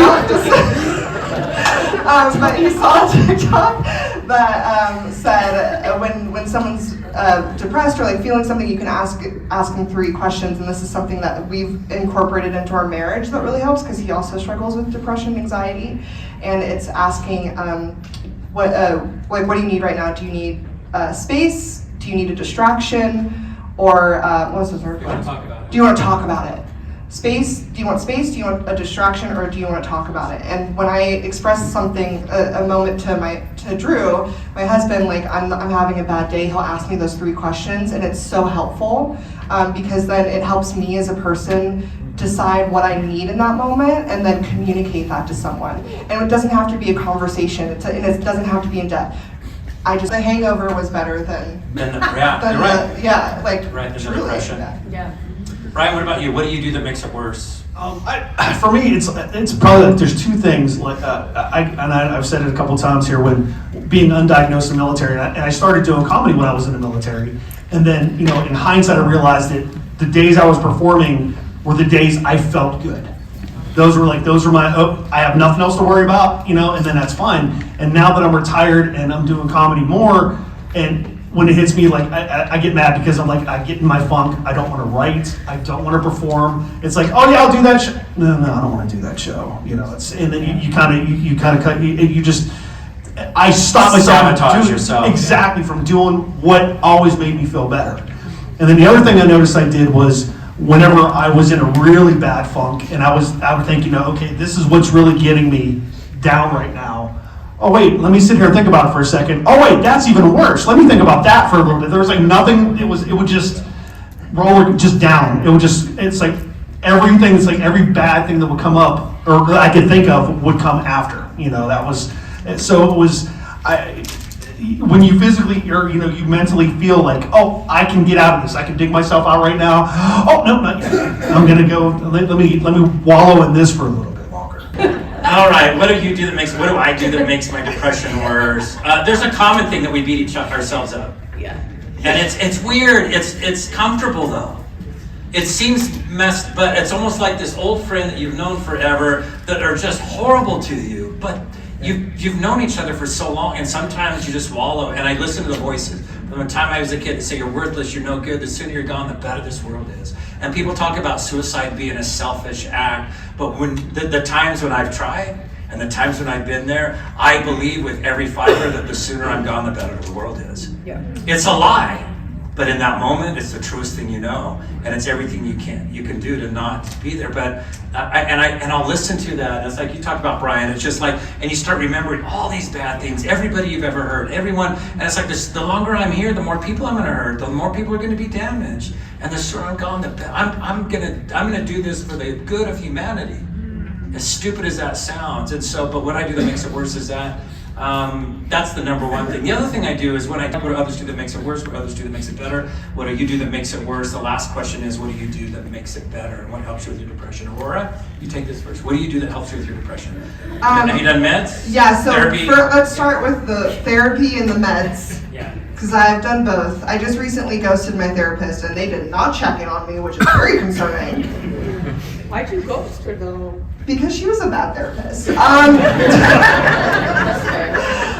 was giving me more anxiety. But I started taking Prozac. I've been on Prozac since last May, so it's almost been I guess it's been a year. So I've been on Prozac for a year. It was very, very rough in the beginning. It really messes with your chemicals in the brain, but now I feel better. I still get depressed, but it's not as deep. It's not as deep. It doesn't go as deep. I also have done therapy with good therapists, and they have helped me, give me tools to help when I'm depressed, so that I don't believe the lies and I don't beat myself up for not doing things. Therapy for tools, and then Prozac has helped a lot. All encompassing the things that I do is opposite of what I do that makes it worse. I treat myself like my best friend. If any of these people on stage or my husband or anyone came to me and was like, I cannot do this anymore, and at the end I would never be like, did you 24-Hour Fitness is having a deal right now, you should try. I wouldn't do that. I would be like, okay, what do you need? Can I help? Yeah, or do you need one of these three things? And so therapy has helped me, and just practice has helped me treat myself and talk to myself like I actually like myself, which even just saying that right now still feels weird.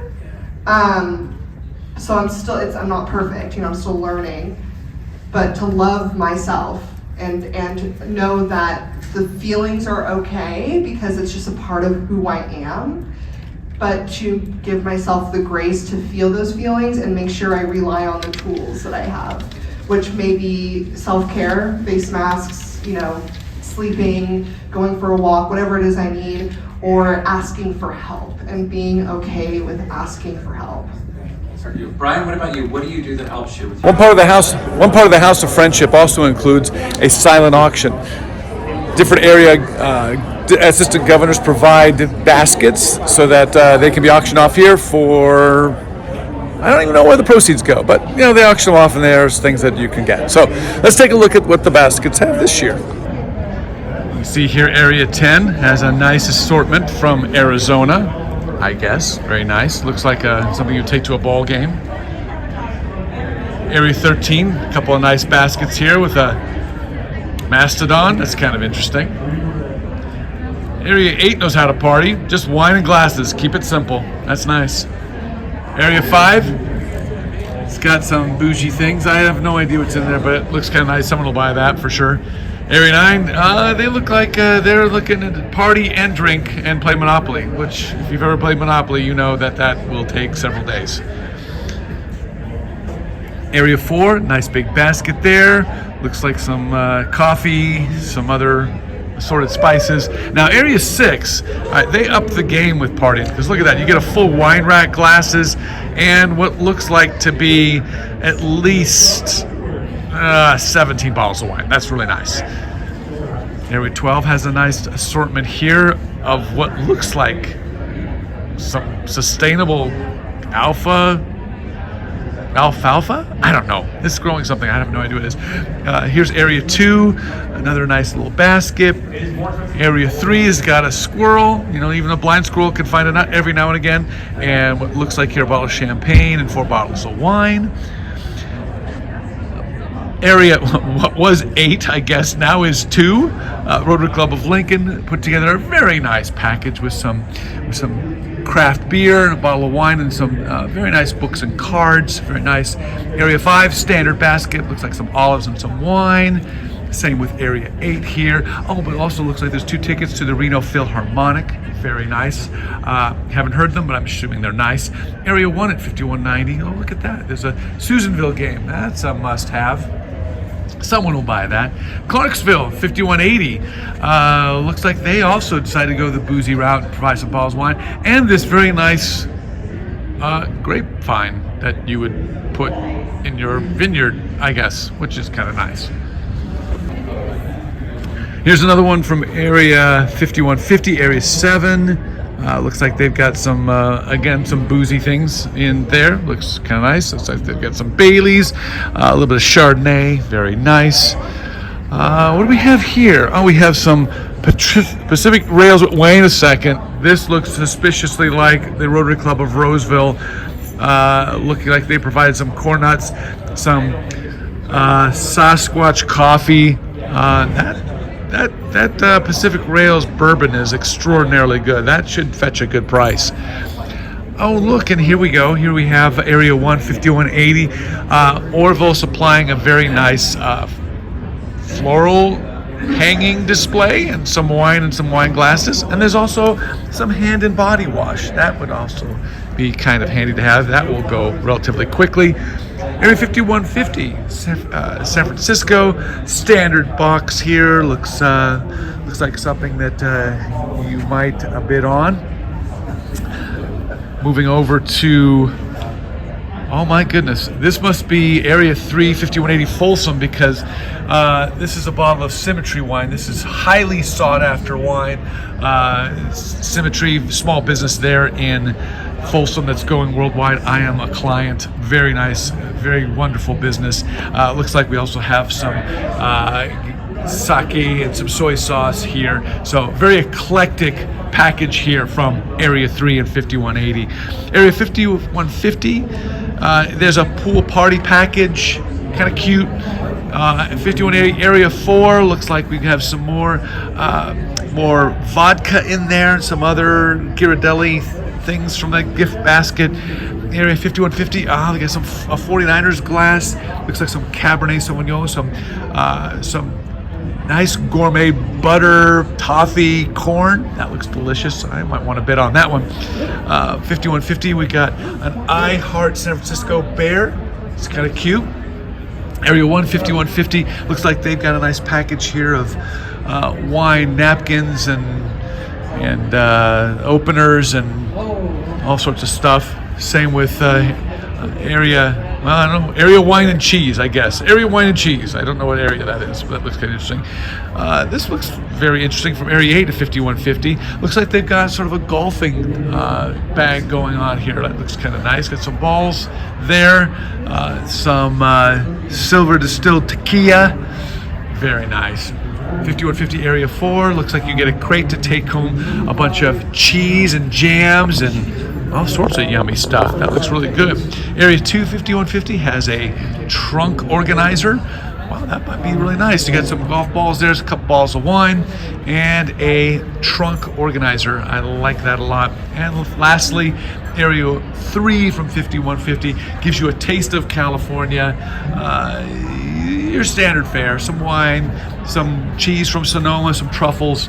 Looks like a very nice standard nice. And lastly, you can participate in the basket raffle and I guess win some cash. Kind of cool.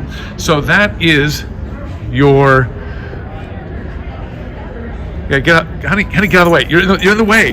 Thank you. Yes, that is your raffle, your basket raffle at your district conference. Chair.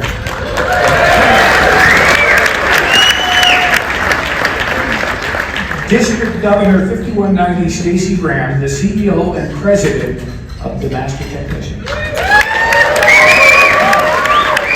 Our $2,000 sponsor, Peninsula Healthcare District. By the way.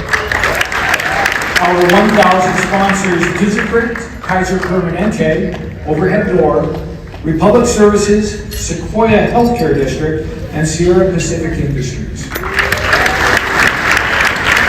Our $500 sponsors, Albano, Dale, Dunn, and Lewis Insurance Incorporated, Cat Trust, DH Construction, Gold Rush Chevrolet, Homegate Realty of Nevada, and the law offices of Mark C. Watson. How about a big round of applause for our class?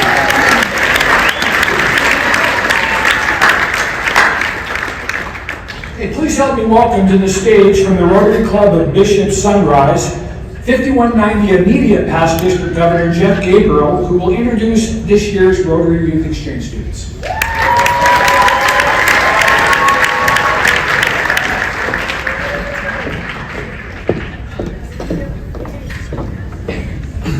I brought a guest.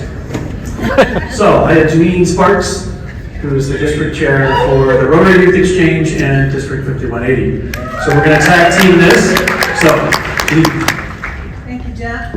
I wanted to share with all of you that the Rotary Youth Exchange programs in District 5180 and 5190 were awarded the Bronze and Silver Awards, respectively, by the North American Youth Exchange Conference in Vancouver, Canada, this past March. We want to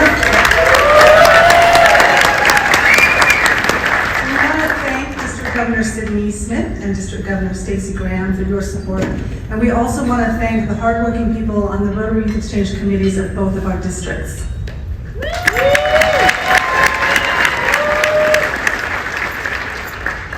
So as traditional for all the districts, 5150, 5180, and 5190, we're going to give you an opportunity to see not only the inbound students, but some of the outbound students for the next Rotary year of 2024-25. So from the country of Brazil, now we have a very special treat for you, especially those of you from districts 5150 and 5180.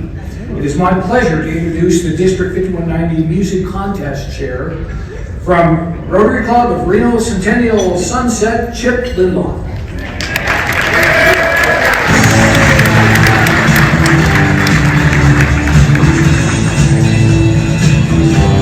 Good evening, everyone. And thank you so much. I was reflecting backstage that just probably 4 years ago when COVID was around and the music contest was dwindling and we got it down to submitting several videos and getting those out and getting judged, and we held on by the skin of our teeth. But today, I'm proud to announce that in District 5190, we had 10 areas sending contestants. It's a tribute to all the clubs out there for staying with it and supporting us, and we really do appreciate it. This contest is sponsored every year by Jim Annis and his wife Jenny, and I want to tell you a little story. Jim's grandfather was a Rotarian in Duluth, Minnesota in 1910, and missed being a charter member of that club by 10 months. He was instrumental in chartering the Rotary Club of Winnipeg, Canada, making Rotary truly international. Jim's grandfather died when his father Warren was 13 years old, and two Rotarians took Warren under their wing and helped him to graduate high school and ultimately graduate from Duluth State Teaching College. After that, Jim's dad Warren committed to support Rotary as an adult in recognition of those two mentors. Warren was the charter secretary of the Rotary Club of Pleasanton, California, and in 1965, its third president. Warren was the first of his club to be awarded a lifetime membership, and finally, on his passing in 2013, his club created the Warren Annis Service Above Self Scholarship that has since awarded more than $50,000 in scholarships. Some of Jim's best childhood memories revolve around music. and when his parents passed away in 2013, he wanted to honor them. He and his wife Jenny do so each year by sponsoring the Rotary District Music Contest in memory and recognizing their lifetime commitment to Rotary. And I am so happy to announce our winner this year, and will you please welcome to the stage Athena Giuliani.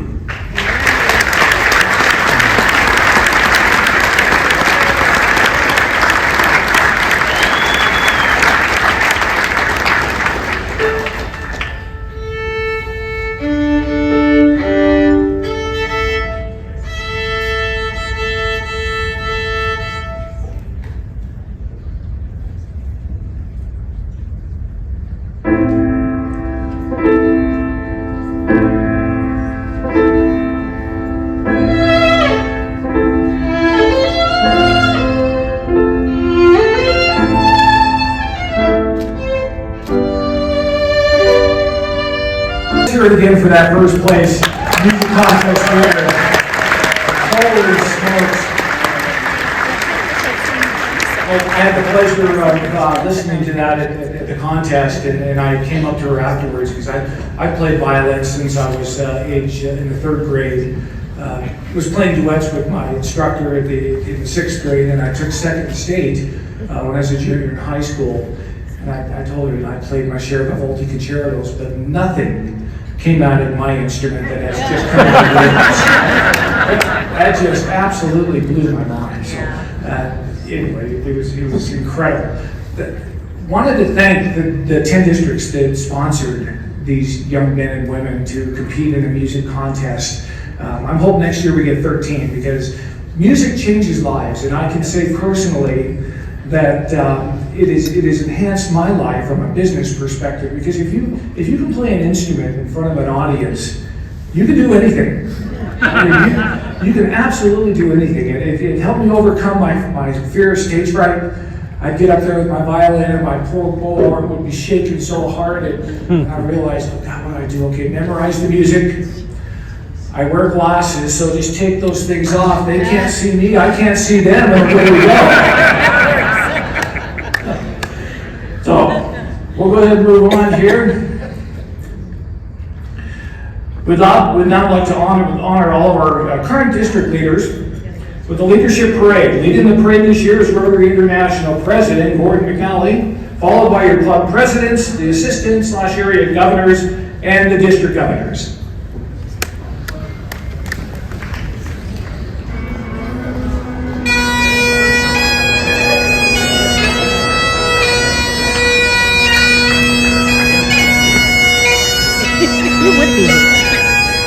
Go ahead, get in there. It's okay. Everybody else is going to do it, so go ahead.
Steve Snyder. Good evening, everybody. Yay! Let's pray. I'm Steve Snyder from 5190.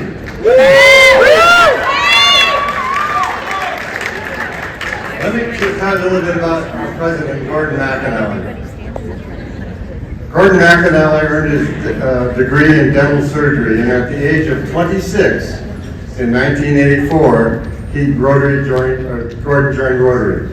He is currently a member of the Rotary Club of South Queensferry in Scotland, and by the way, Heather is also a member of Rotary. In his free time, he enjoys rugby, good food and wine, and stick dressing. Now, stick dressing is a traditional Scottish craft of making walking sticks. His vision is that Rotary should exist everywhere in a style to suit everyone. Everyone who has a desire to do good in the world.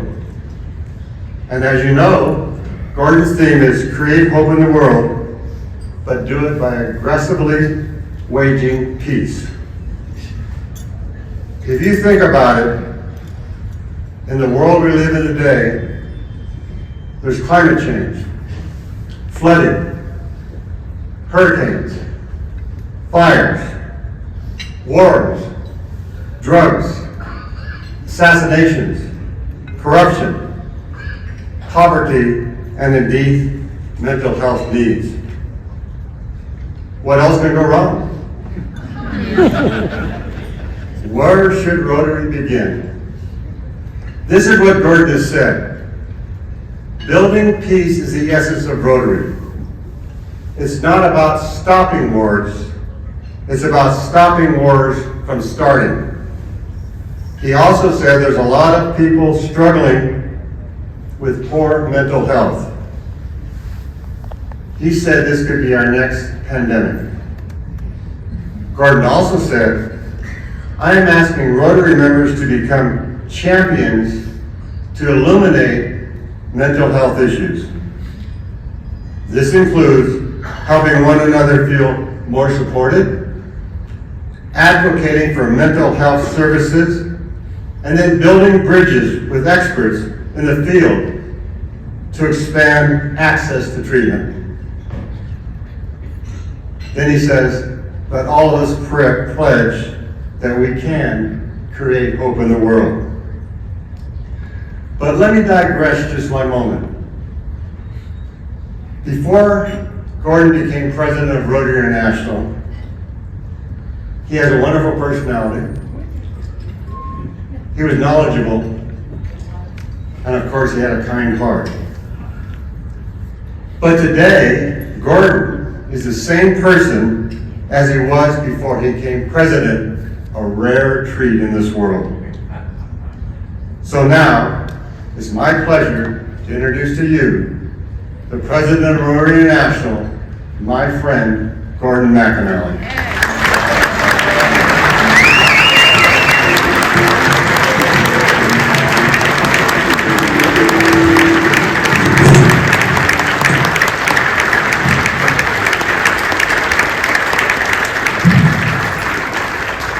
Well, thank you so much. Thank you for that welcome.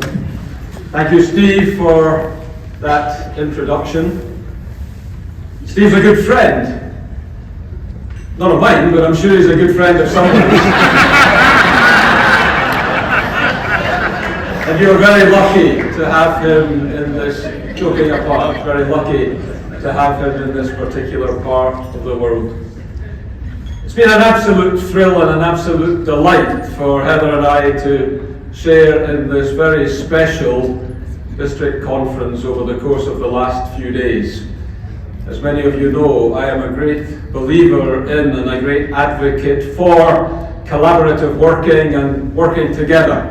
And to see 3 districts come together as you have done, and to witness the energy that has been obvious in this place over the last couple of days has been positively affirming to me as I realise that we truly are better together.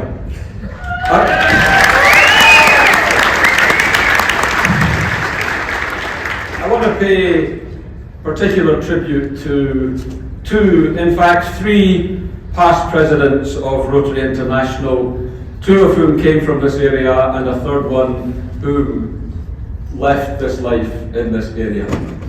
I've always said that as the president of Rotary International, I am standing on the shoulders of giants. That's the giants who have gone before me as president, the giants who have led this great organization in the past. And I am conscious that I am standing in the homeland of Cliff Dochterman, of Richard D. King, and of course of Matt Capras, 3 of my personal Rotary giants whose shoulders I have been standing on now for the past 10 months. I also want to thank you for your welcome. You have all made Heather and myself so welcome since we walked in the door yesterday. And you know, I have to tell you, that is not always the case when it comes to Rotary events. I'd love to tell you a story of an incident that happened to me when I was newly onto the Rotary International board. I received an invitation to speak to the Rotary Club of London, England. It was less of an invitation and more of a summons, but that is the Rotary Club of England style. So because I was new to the board of directors and because I was anxious to make a good impression, I made the journey down from Edinburgh to London. It's 400 miles, and I attended their meeting. I was so keen to make a good impression on that club that I was at the venue 45 minutes before the meeting started. Now that, my friends, was mistake number 1. Because I was the only person in a room probably, and this is a big club, probably half the size of this room. So I made my way across the room to the bar and I bought myself a drink. And as many of you will know, that is not an easy thing for a Scotsman to have to do. But I did it, and I awaited the arrival of my fellow members of the Rotary Club of London. And after about 20 minutes or so, the greeter for the day arrived. He walked the length of the room to where I was standing by the bar. He fixed me in the eye, and he said, "Oh, are you attending our Rotary Club today?" I confessed that I was. And then he glanced down at the pin in my lapel and he said, "Oh, and you are a Rotarian?" I said, "Yes, I am." And it was then, and only then, that he administered the coup de grace when he said, "Aha! You could have chosen a better day. We have the new director of Rotary International."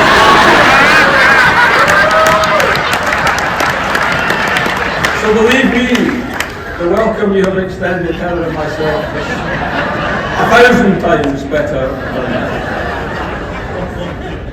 I am conscious that time is always of the essence on occasions like this, and there is so much I would like to be able to say to you. But the first thing I want to say, and I say this from the bottom of my heart, is a very sincere thank you to each and every one of you in this room this evening.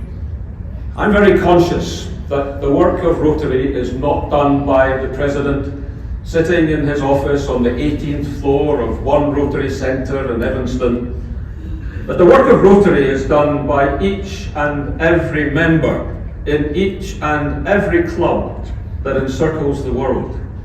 46,000 of them, 1.4 million members. And that means that the work of Rotary is done by each and every one of you in this room, and I will be eternally grateful to you for the work you have done during this particular Rotary year. I think you should give yourselves a round of applause.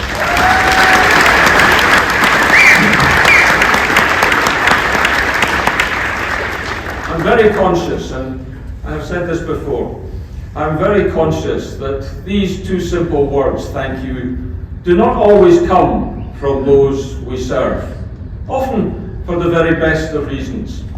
We may not ever know their name, we may not ever meet them, they may live in a land far away. So I stand here tonight as their proxy and say thank you for everything.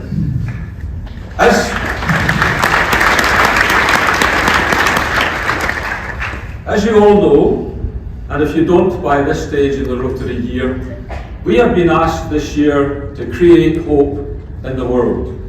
And I believe that is exactly what we have been doing all around the world during the past 10 months, and we will continue to do it for the next month and a half, and I am sure we will continue to do it beyond that, because that is truly the magic of Rotary. But I am also conscious that we are very guilty of taking the high-level view of what we do. We talk in big numbers. We talk of all the thousands of global grants that we do each year.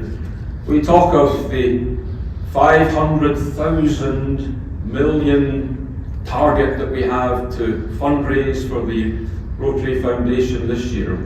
We talk of the 1,700 Peace Fellows that have graduated in the course of the last 25 years. But I think it's important, in fact I think it's essential, that we drill down to the individual people that we help. We will all have heard the story of the starfish on the beach, and of the man and the woman who come across a young boy throwing starfish back into the water, and the beach is covered with starfish. And when they approach him and he says, "I'm saving these starfish," and they say to him, "Look at them all. You can't possibly save every starfish on this beach." And he leans down and he picks up the next one and he throws it in the water, and he said, "Maybe not, but I just helped that one." And it's the individuals that we help that matter. And Heather and I have been so lucky over the past nearly 2 years now to meet so many of the individuals that through your Rotary service and through your contributions to our foundation have had hope created in their particular world.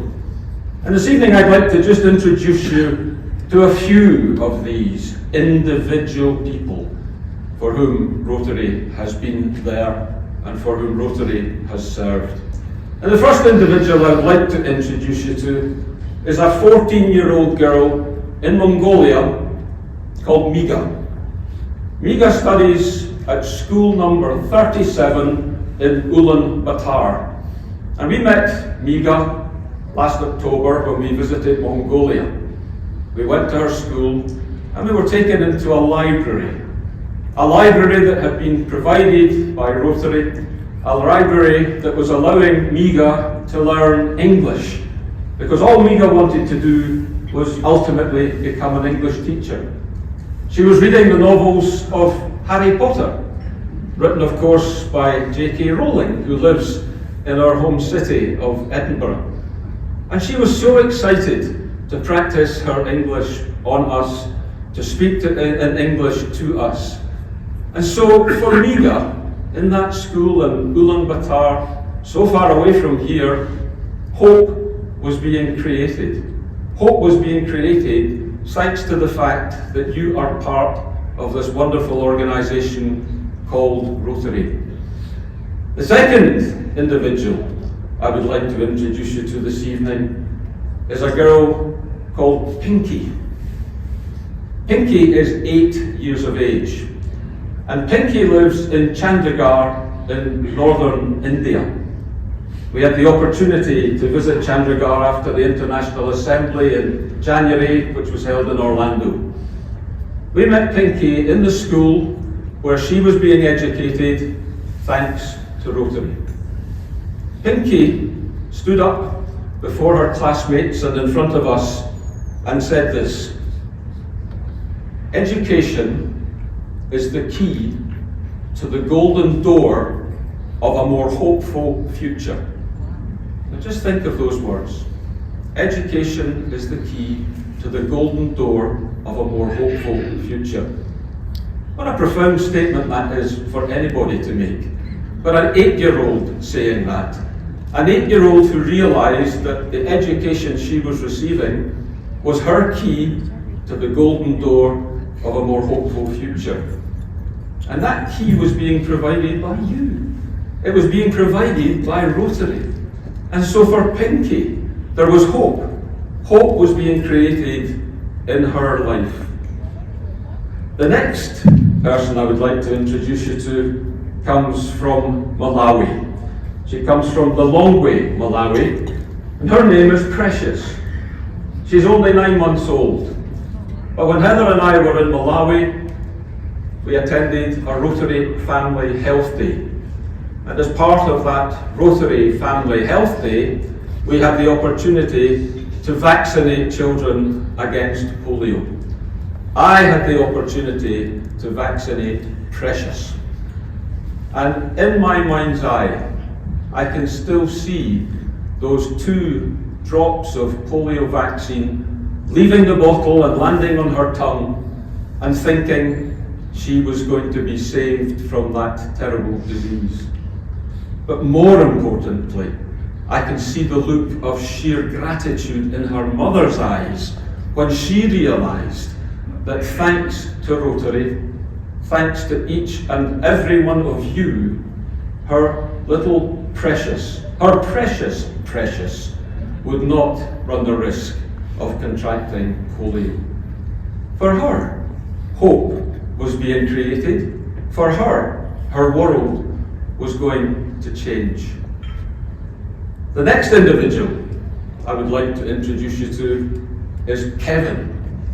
Kevin is 16 years of age, and Kevin lives in Buenos Aires, Argentina. Kevin is profoundly deaf and has no speech. But Kevin is also being educated as a result of the support of Rotary in the Escola Diana in Buenos Aires.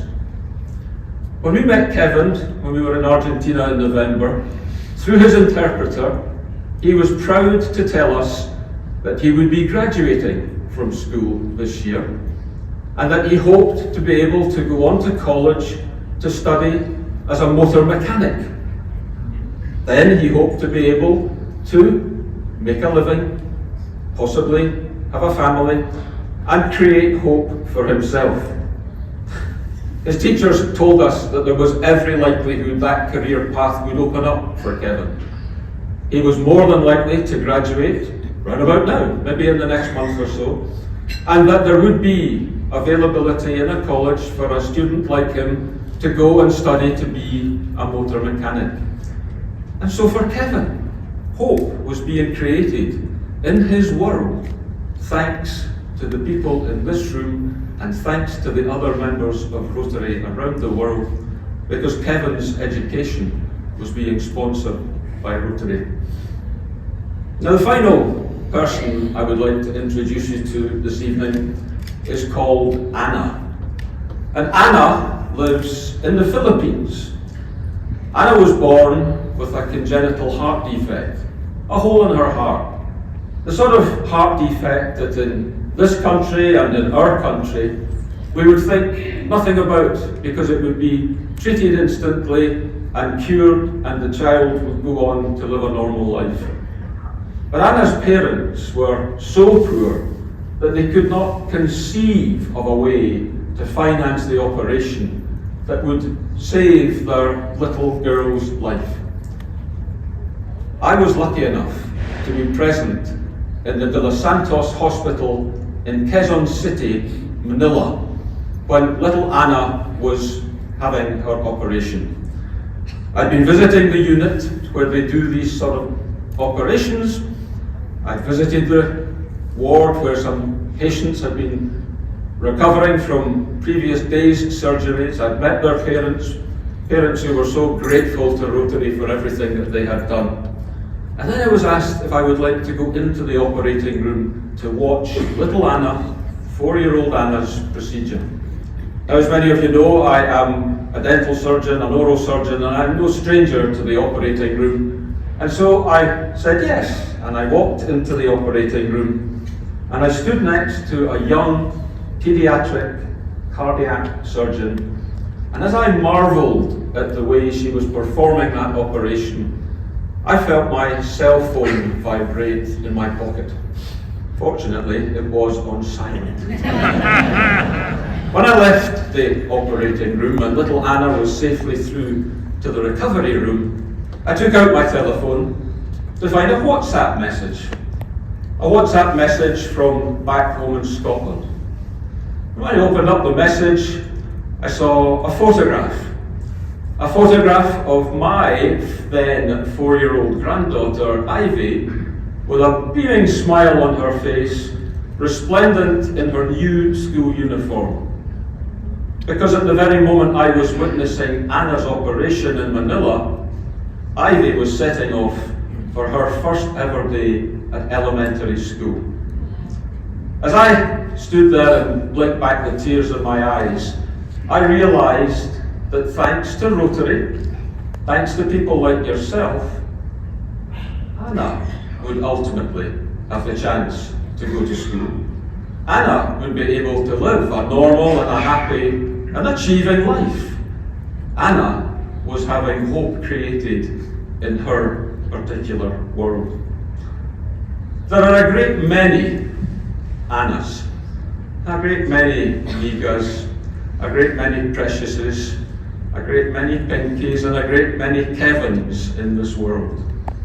But you need to know that these are the individuals, and there are thousands of others like them, that this organisation helps every year. But it's important that we continue to help people like that. And I'd like to close with one final story, which was told by Toni Morrison. Toni Morrison, the 1993 Nobel laureate for literature. And she told this story when she was receiving her award in Stockholm City Hall. It's a story of an old man who is reckoned to be a genius and lives on a hill outside the city of Venice in Italy. One day, 2 small boys thought that they could fool this old man, a man who had a reputation of being able to answer any question posed of him. So the 2 small boys caught a small bird in one of their hands, and they made their way up the hill to where the man was. One boy with the bird stood with the bird in his hands, and the other boy said to the man, "Old man, can you tell us if this bird in my friend's hands is alive or dead?" The old man sized the 2 boys up and immediately replied, "Boys, if I tell you the bird is dead, you will open your hands and it will fly away. If I tell you the bird is alive, you will crush your hands and it will die. Because in your hands, you hold the power over its life and death. And that is how it is, quite often, and quite literally for us in Rotary. We hold the power of those who need our service. We hold the power of their lives, and sometimes their lives and their deaths, in our hands. And that is why it is so important that we continue to serve in Rotary, that we continue to bring more people to our organisation to help us do more service through Rotary, and that we continue to create hope in the world. I hope that you will continue your service in Rotary. I hope that you will continue to create hope in the world. In actual fact, having met so many of you over the past few days, I know that you will continue to do that. Each and every one of you is a credit to the badge you wear, and I am proud, very proud, to belong to the same organisation as you. Thank you very much indeed.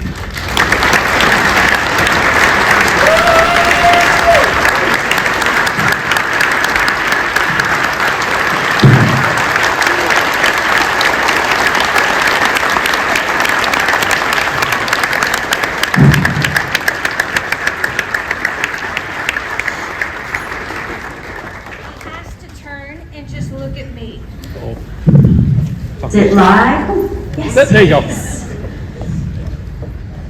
I'm gonna cry. I love you. President McInally, when we were at International Assembly, Governors Sidney Laney and myself heard about a seashell that made an impact upon your life and your life as a Rotarian before you ever dreamed of becoming a Rotary International president. So the three of us decided that we could only give you a gift for the impact you have not only made on all of our lives, mostly our hearts, but also everybody in this room and every Rotarian worldwide. We have had a custom blown glass piece made in Auburn, California with your theme colors. So please accept our gift to you.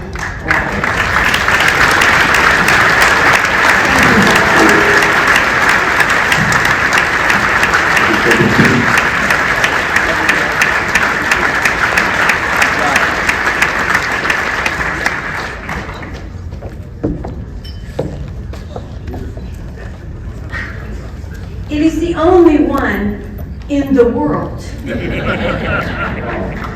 That is absolutely beautiful. Thank you so much.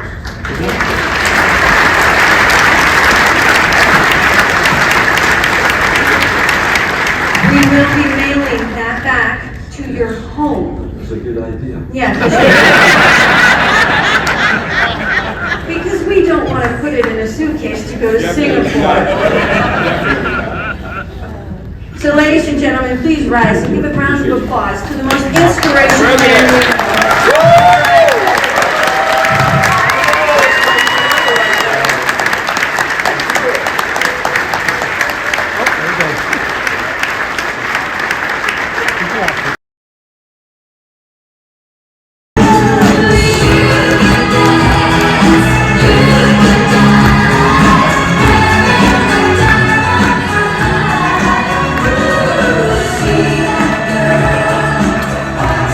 See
Stacy! Stacy! Stacy!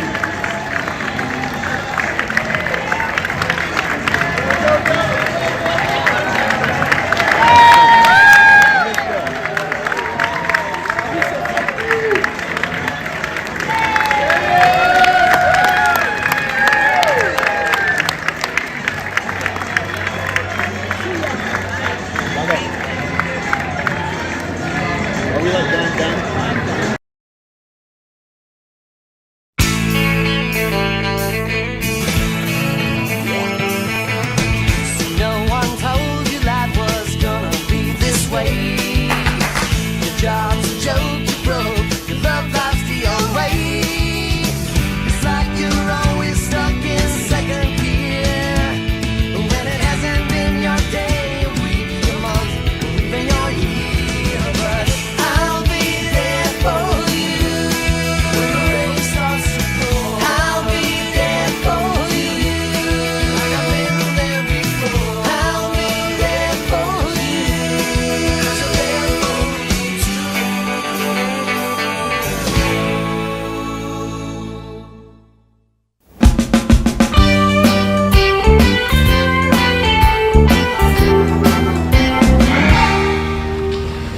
Hey, Joey.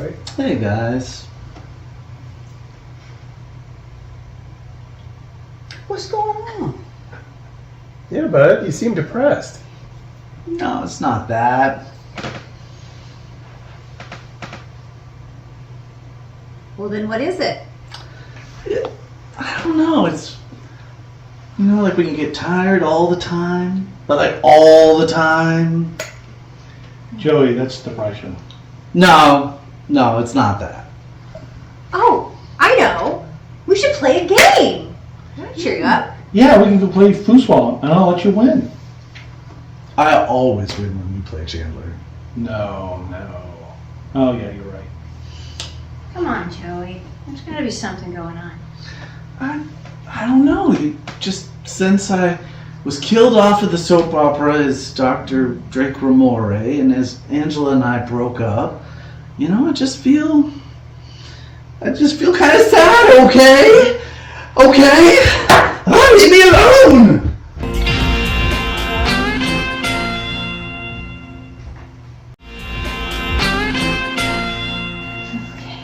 You guys doing? Okay. Oh. Hey guys. Hey, Joey.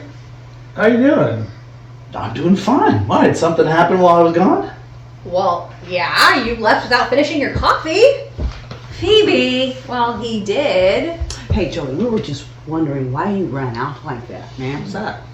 Well, I was feeling upset, and I was running down the street, didn't really know what I was doing, and I saw a sign for a comedy show. It was First Degree of Separation mental health show, and I thought I could use a laugh. I went in. They really showed me how to think about things differently. Wow, that's good. That's good. Well, I'm funny. All the time. Really? It's a little different funny. Like how different? Well, they showed me that I'm not alone, that there are people who are there for me when I need them.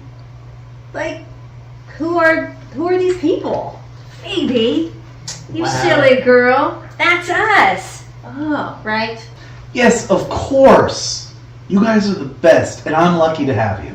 Aw, Joey, we are so lucky to have you, though. Hearts. And I think we're all better together. Oh, yeah. Oh, yeah. For sure. Hey! For sure. Who drank my coffee?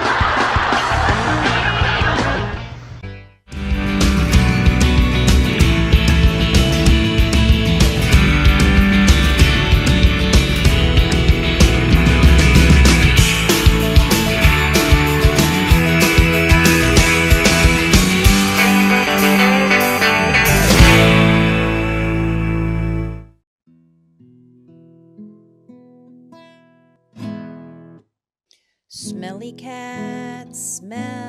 cat, what are they feeding you?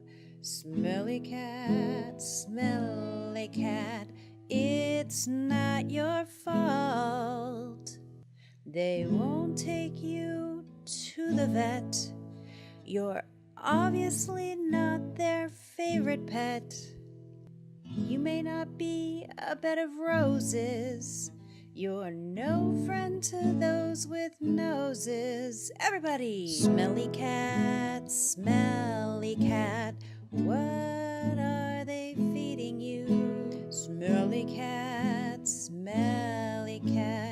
it's not your fault.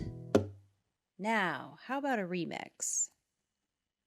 Rotary, Rotary, it's changing the world. Rotary, Rotary, making an impact. They say Rotary's a people of action, working together, making things happen. From local projects to global impact, Rotary's there, no need to unpack. They build schools and clinics with dedication. Fighting disease, it's their obligation. Clean water, literacy, peace they pursue. Rotary's here, making dreams come true. So let's applaud these champions of good. Rotary members in every neighborhood. They're making a difference one project at a time. Rotary's legacy forever sublime. Rotary, Rotary, it's changing the world. Rotary, Rotary, making an impact. Hey, Rotary, Rotary, they're people of action. Rotary, Rotary, it's not your fault. Yeah.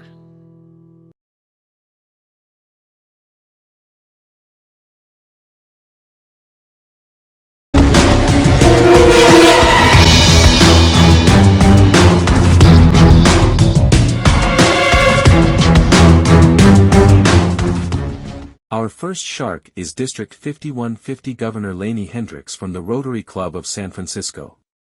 Lainey has helped many of the icons of our day become famous and wealthy as their communications director, which she also does for the County of Marin, where she has promoted San Quentin as a bucket list destination for many of her clients.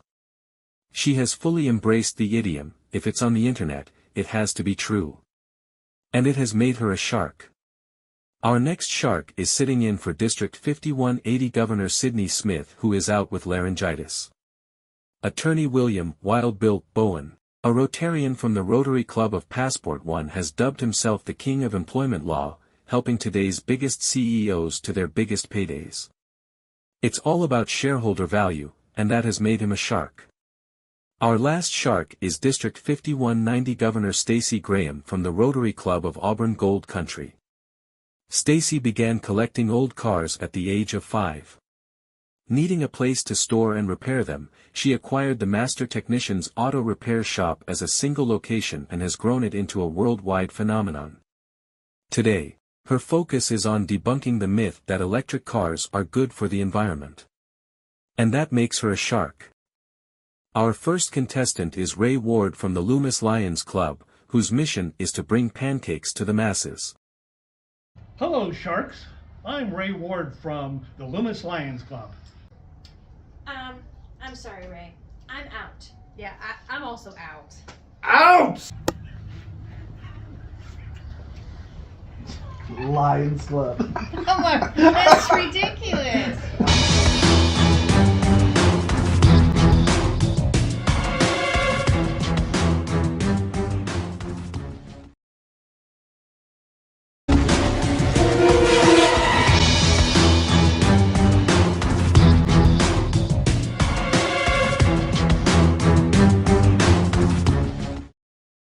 Next, we have two Rotarians that have developed a device to help Rotarians communicate. Hey Governors, and Bill. My name's Jenny Bates, and I'm from the Rotary Club of Ignacio. And I'm JT Forbes from the Rotary Club of San Francisco. What's up, JT? Hey, Jenny.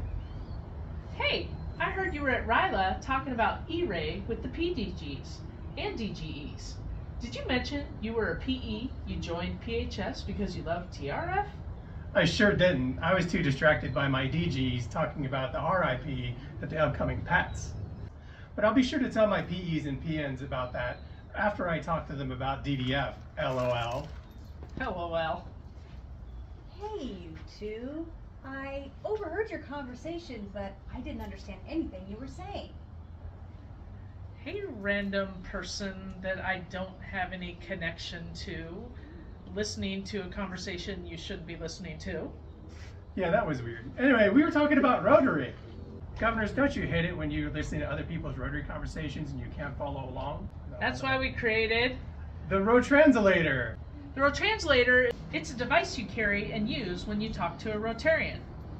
And Sharks, we're looking for 170,000 for 100%? 100% of our idea. So, what do you say, governors? Are we GTG or TTYL? So, I'm sorry, wait. So it's just a voice recorder that translates a message? Yeah, that's right. Well, wait a minute. How many acronyms are in there? Pretty much all of them. Here, let's try one. RYE. RYE. Rotary Youth Exchange, a student exchange program between two different countries. Wow, that's impressive. Oh, try this one. I'll soon be a PDG. PDG. A Rotarian that thinks they know it all. Obviously, could use some fine tuning. Well, wait a second. Hold on. Jenny, isn't Governor Laney your wife?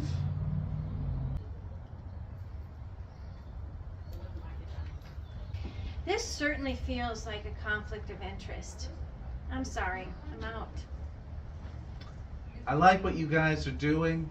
Very interesting, but I agree that it seems like there's a conflict of interest with Governor Laney giving the presentation, so I'm also out.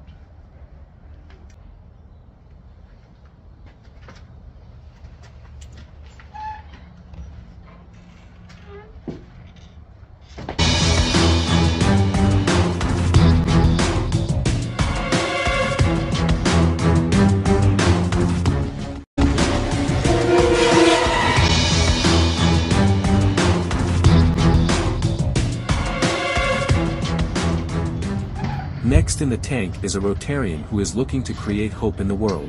What's up, governors? How y'all doing?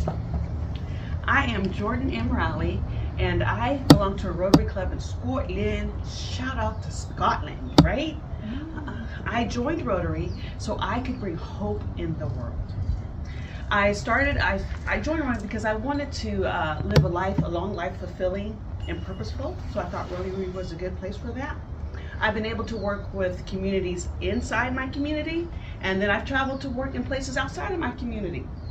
But you know what? It wasn't easy. I'm making it sound all easy, but it wasn't easy. I struggle with mental health like so many other people. And one day I was at a coffee shop, and this Rotarian lady saw me, and she asked me, "Hey girl, what's up?" And I gave her the knee-jerk reaction. I was like, "Girl, I'm good." And she looked at me like she was looking at my soul, and she said, "Really? How are you really?" And that little question broke me down. I mean, I was snot slinging, I was crying, I was all over the place. But you know what it did? It was the catalyst I needed to start my mental health journey. And now today I feel good. The more I talk about it, the more I share about it, the better I feel. And you know what? Full circle moment. I saw the same lady, the same Rotarian lady, and she asked me, would you be interested in joining Rotary? And I was like, for sure, right? Any agency that is service above self, I'm 100% committed. But the reality is, I still struggle a little bit. You know, sometimes I get back into myself above service, and I realize it's a balancing act. And so I'm good. I'm here to create hope in the world. And so what I want to do is, I want to challenge you, all of you governors, to give $0 for 100% commitment to create hope in the world. Are y'all in? Jordan, this is an amazing idea. I too have had my mental health struggles, and I can tell you this project's amazing. I really relate to it. I would like to make you an offer. Perfect. Jordan, before you accept Governor Laney's offer, I agree with her sentiments wholeheartedly. Seriously? Absolutely, absolutely. You are a reflection of all of us. And I'd also like to make you an offer. I think I speak for everyone when I say we've been waiting a long time for someone like you to come in, Jordan. And I'd like to make an offer also. In fact, should Triple double? I think we should all go in together. I think we would be better together. Yeah. I agree. We will be better together. Yeah. All right. Jordan, You have a deal. Say yes.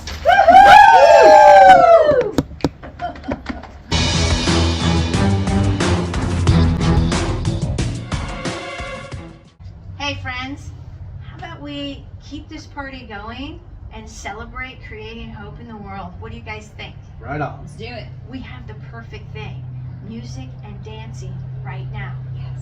Should we offer it to the attendees? Absolutely. Absolutely. Oh, awesome. Hello, Rotarians. I'd like to introduce you to my life partner and my biggest supporter, Brian Millhouse, and a few of his friends. All the way from Nevada County, please welcome to the stage, South Fork.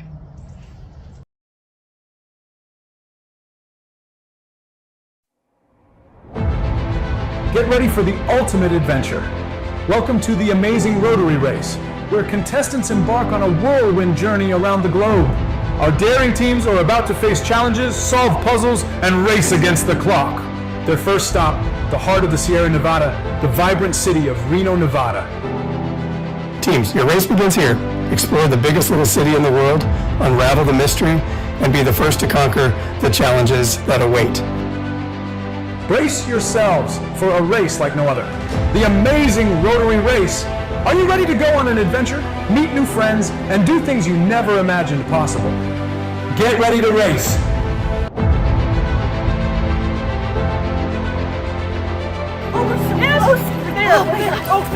All right, welcome Laney, welcome Jenny. This part of the race is a Rotary Trivia Challenge.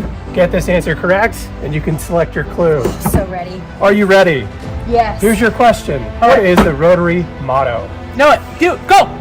Service above self. Yes. Team 5150, select your choice. Yes. Oh, this is exciting. Oh my God! We're going to Reno. Yes. Woo! Yes. Question 1. What year was Rotary International founded? 1905. A gold on it. Team 5190, you are correct. Take your trivia challenge. Holy crap! We're going to the district conference. Let's go! Okay!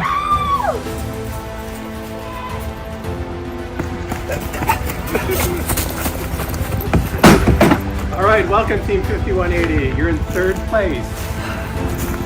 If you answer it correctly, you get to take this last clue. Okay? You got this, you got this, you got this. Come on. Who can tell me the number of areas of focus in Rotary service? Come on, you're the brilliant, man. I want to say 6. I want to say 6. Say great one, man. Say 7. 7 is correct. Please. Oh, we're going to Reno for the district conference. Woo! Let's go.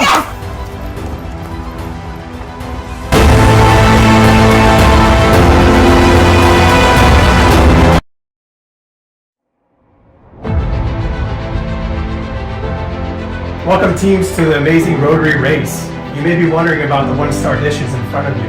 Unfortunately, they're not from a Michelin star. But this is your first challenge. You must complete the entire meal. And start on my count. 3, 2, 1. Come on, you can do it. Why did it have to be chicken? Always chicken.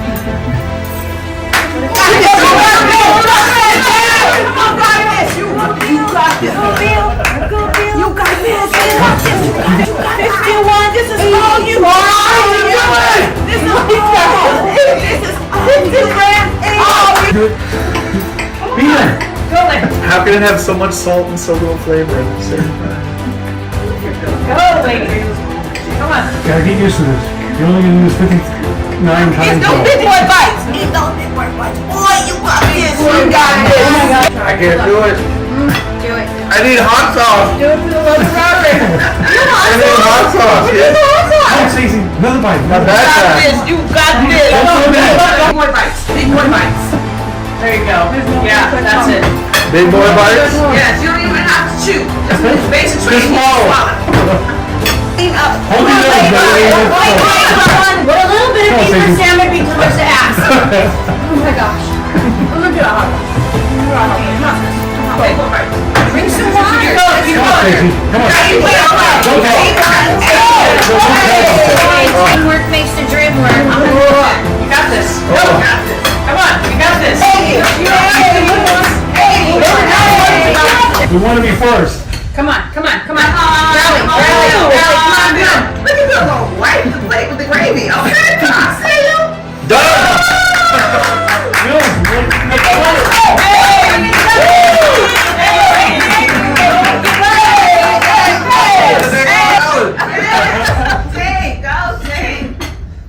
Is it 190?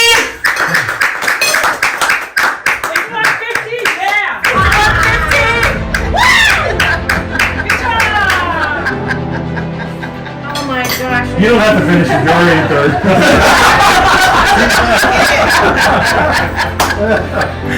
That smells horrific.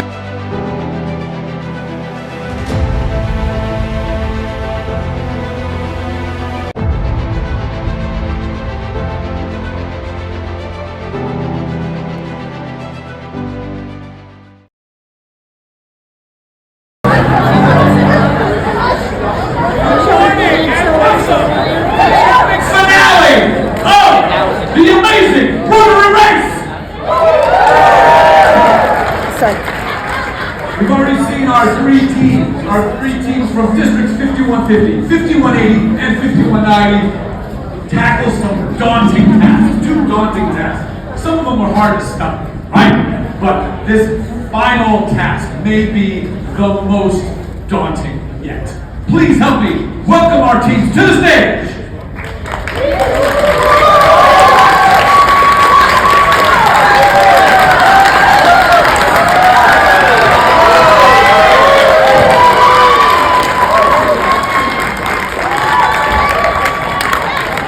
Congratulations, teams, you made this far. Okay, teams, come on, okay. Oh. Hey, I just want to say thank you for sitting in for me, man. I had laryngitis. My voice normally sounds like this, hey man. But I had laryngitis, and I'm glad that you had to eat the rubber chicken other than me, buddy. Good job. Cindy, welcome. Okay, teams, this is it. This is your final challenge of the amazing Rotary race. Good luck here. All right. What we're going to do here, this task is going to be more than just a race against time. It's a race against perception. All right. So your challenge, your goal, is to get this group of Rotarians on their feet and excited about Rotary. All right. Each team will select one representative. All right. And that one representative is going to come to the front and tell us why they're here and why they love Rotary. Okay, select your representative. Okay, good. Okay, 5150, you're going to go first. Your representative is Laney Hendricks. Laney, come right here, please. You have 60 seconds to tell this group why you're here and why you love Rotary. Go. It happened to be 7 years ago today, as a matter of fact. If you can't tell by looking, I'm of the younger generation. I'm a millennial. I have not had the opportunities to do a lot of international service work, but this was my very first service project down in Tijuana. Not far, but there's a lot of need there. We partnered with another Rotary Club to be able to deliver prosthetic hands. Seems like a very simple thing, but let me tell you, the joy I saw on each one of the recipients' hands when they could do things that we take for granted, like being able to hold a grocery bag, or being able to pick up a pencil. Tears of joy would stream down each one of their faces, and that's when I realized just how impactful a very simple gesture through Rotary can be. And imagine that when we do more of that, how that impacts can have a ripple effect. This is why I'm a Rotarian, and I bet this is why all of you are too.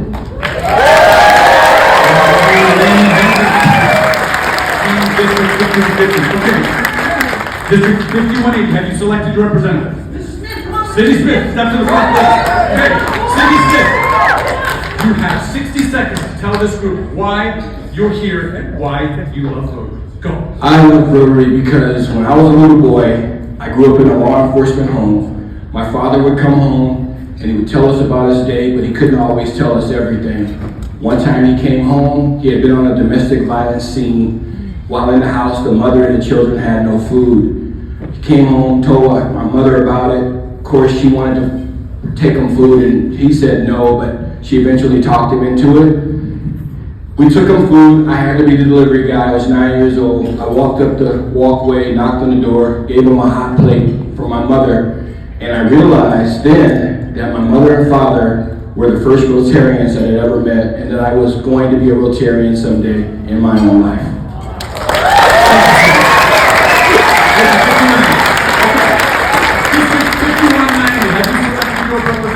And you have because the other guy left. Okay.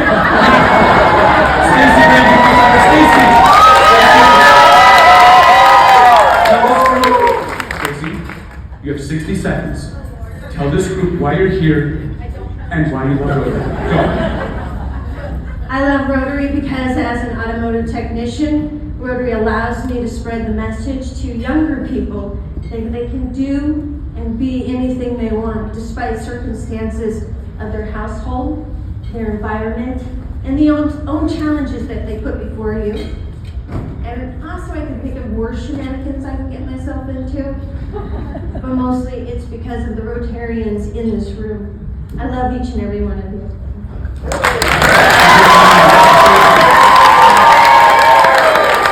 The passion from this group of district governors is palpable.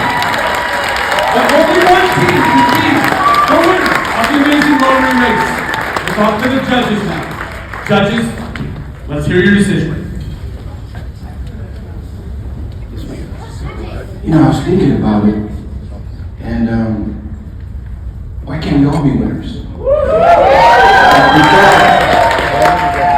We're better together, so why don't we just, we're all winners, how about that? We're better together, you agree? All right.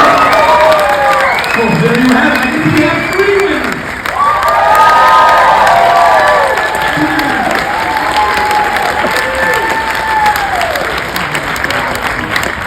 The true spirit of Rotary.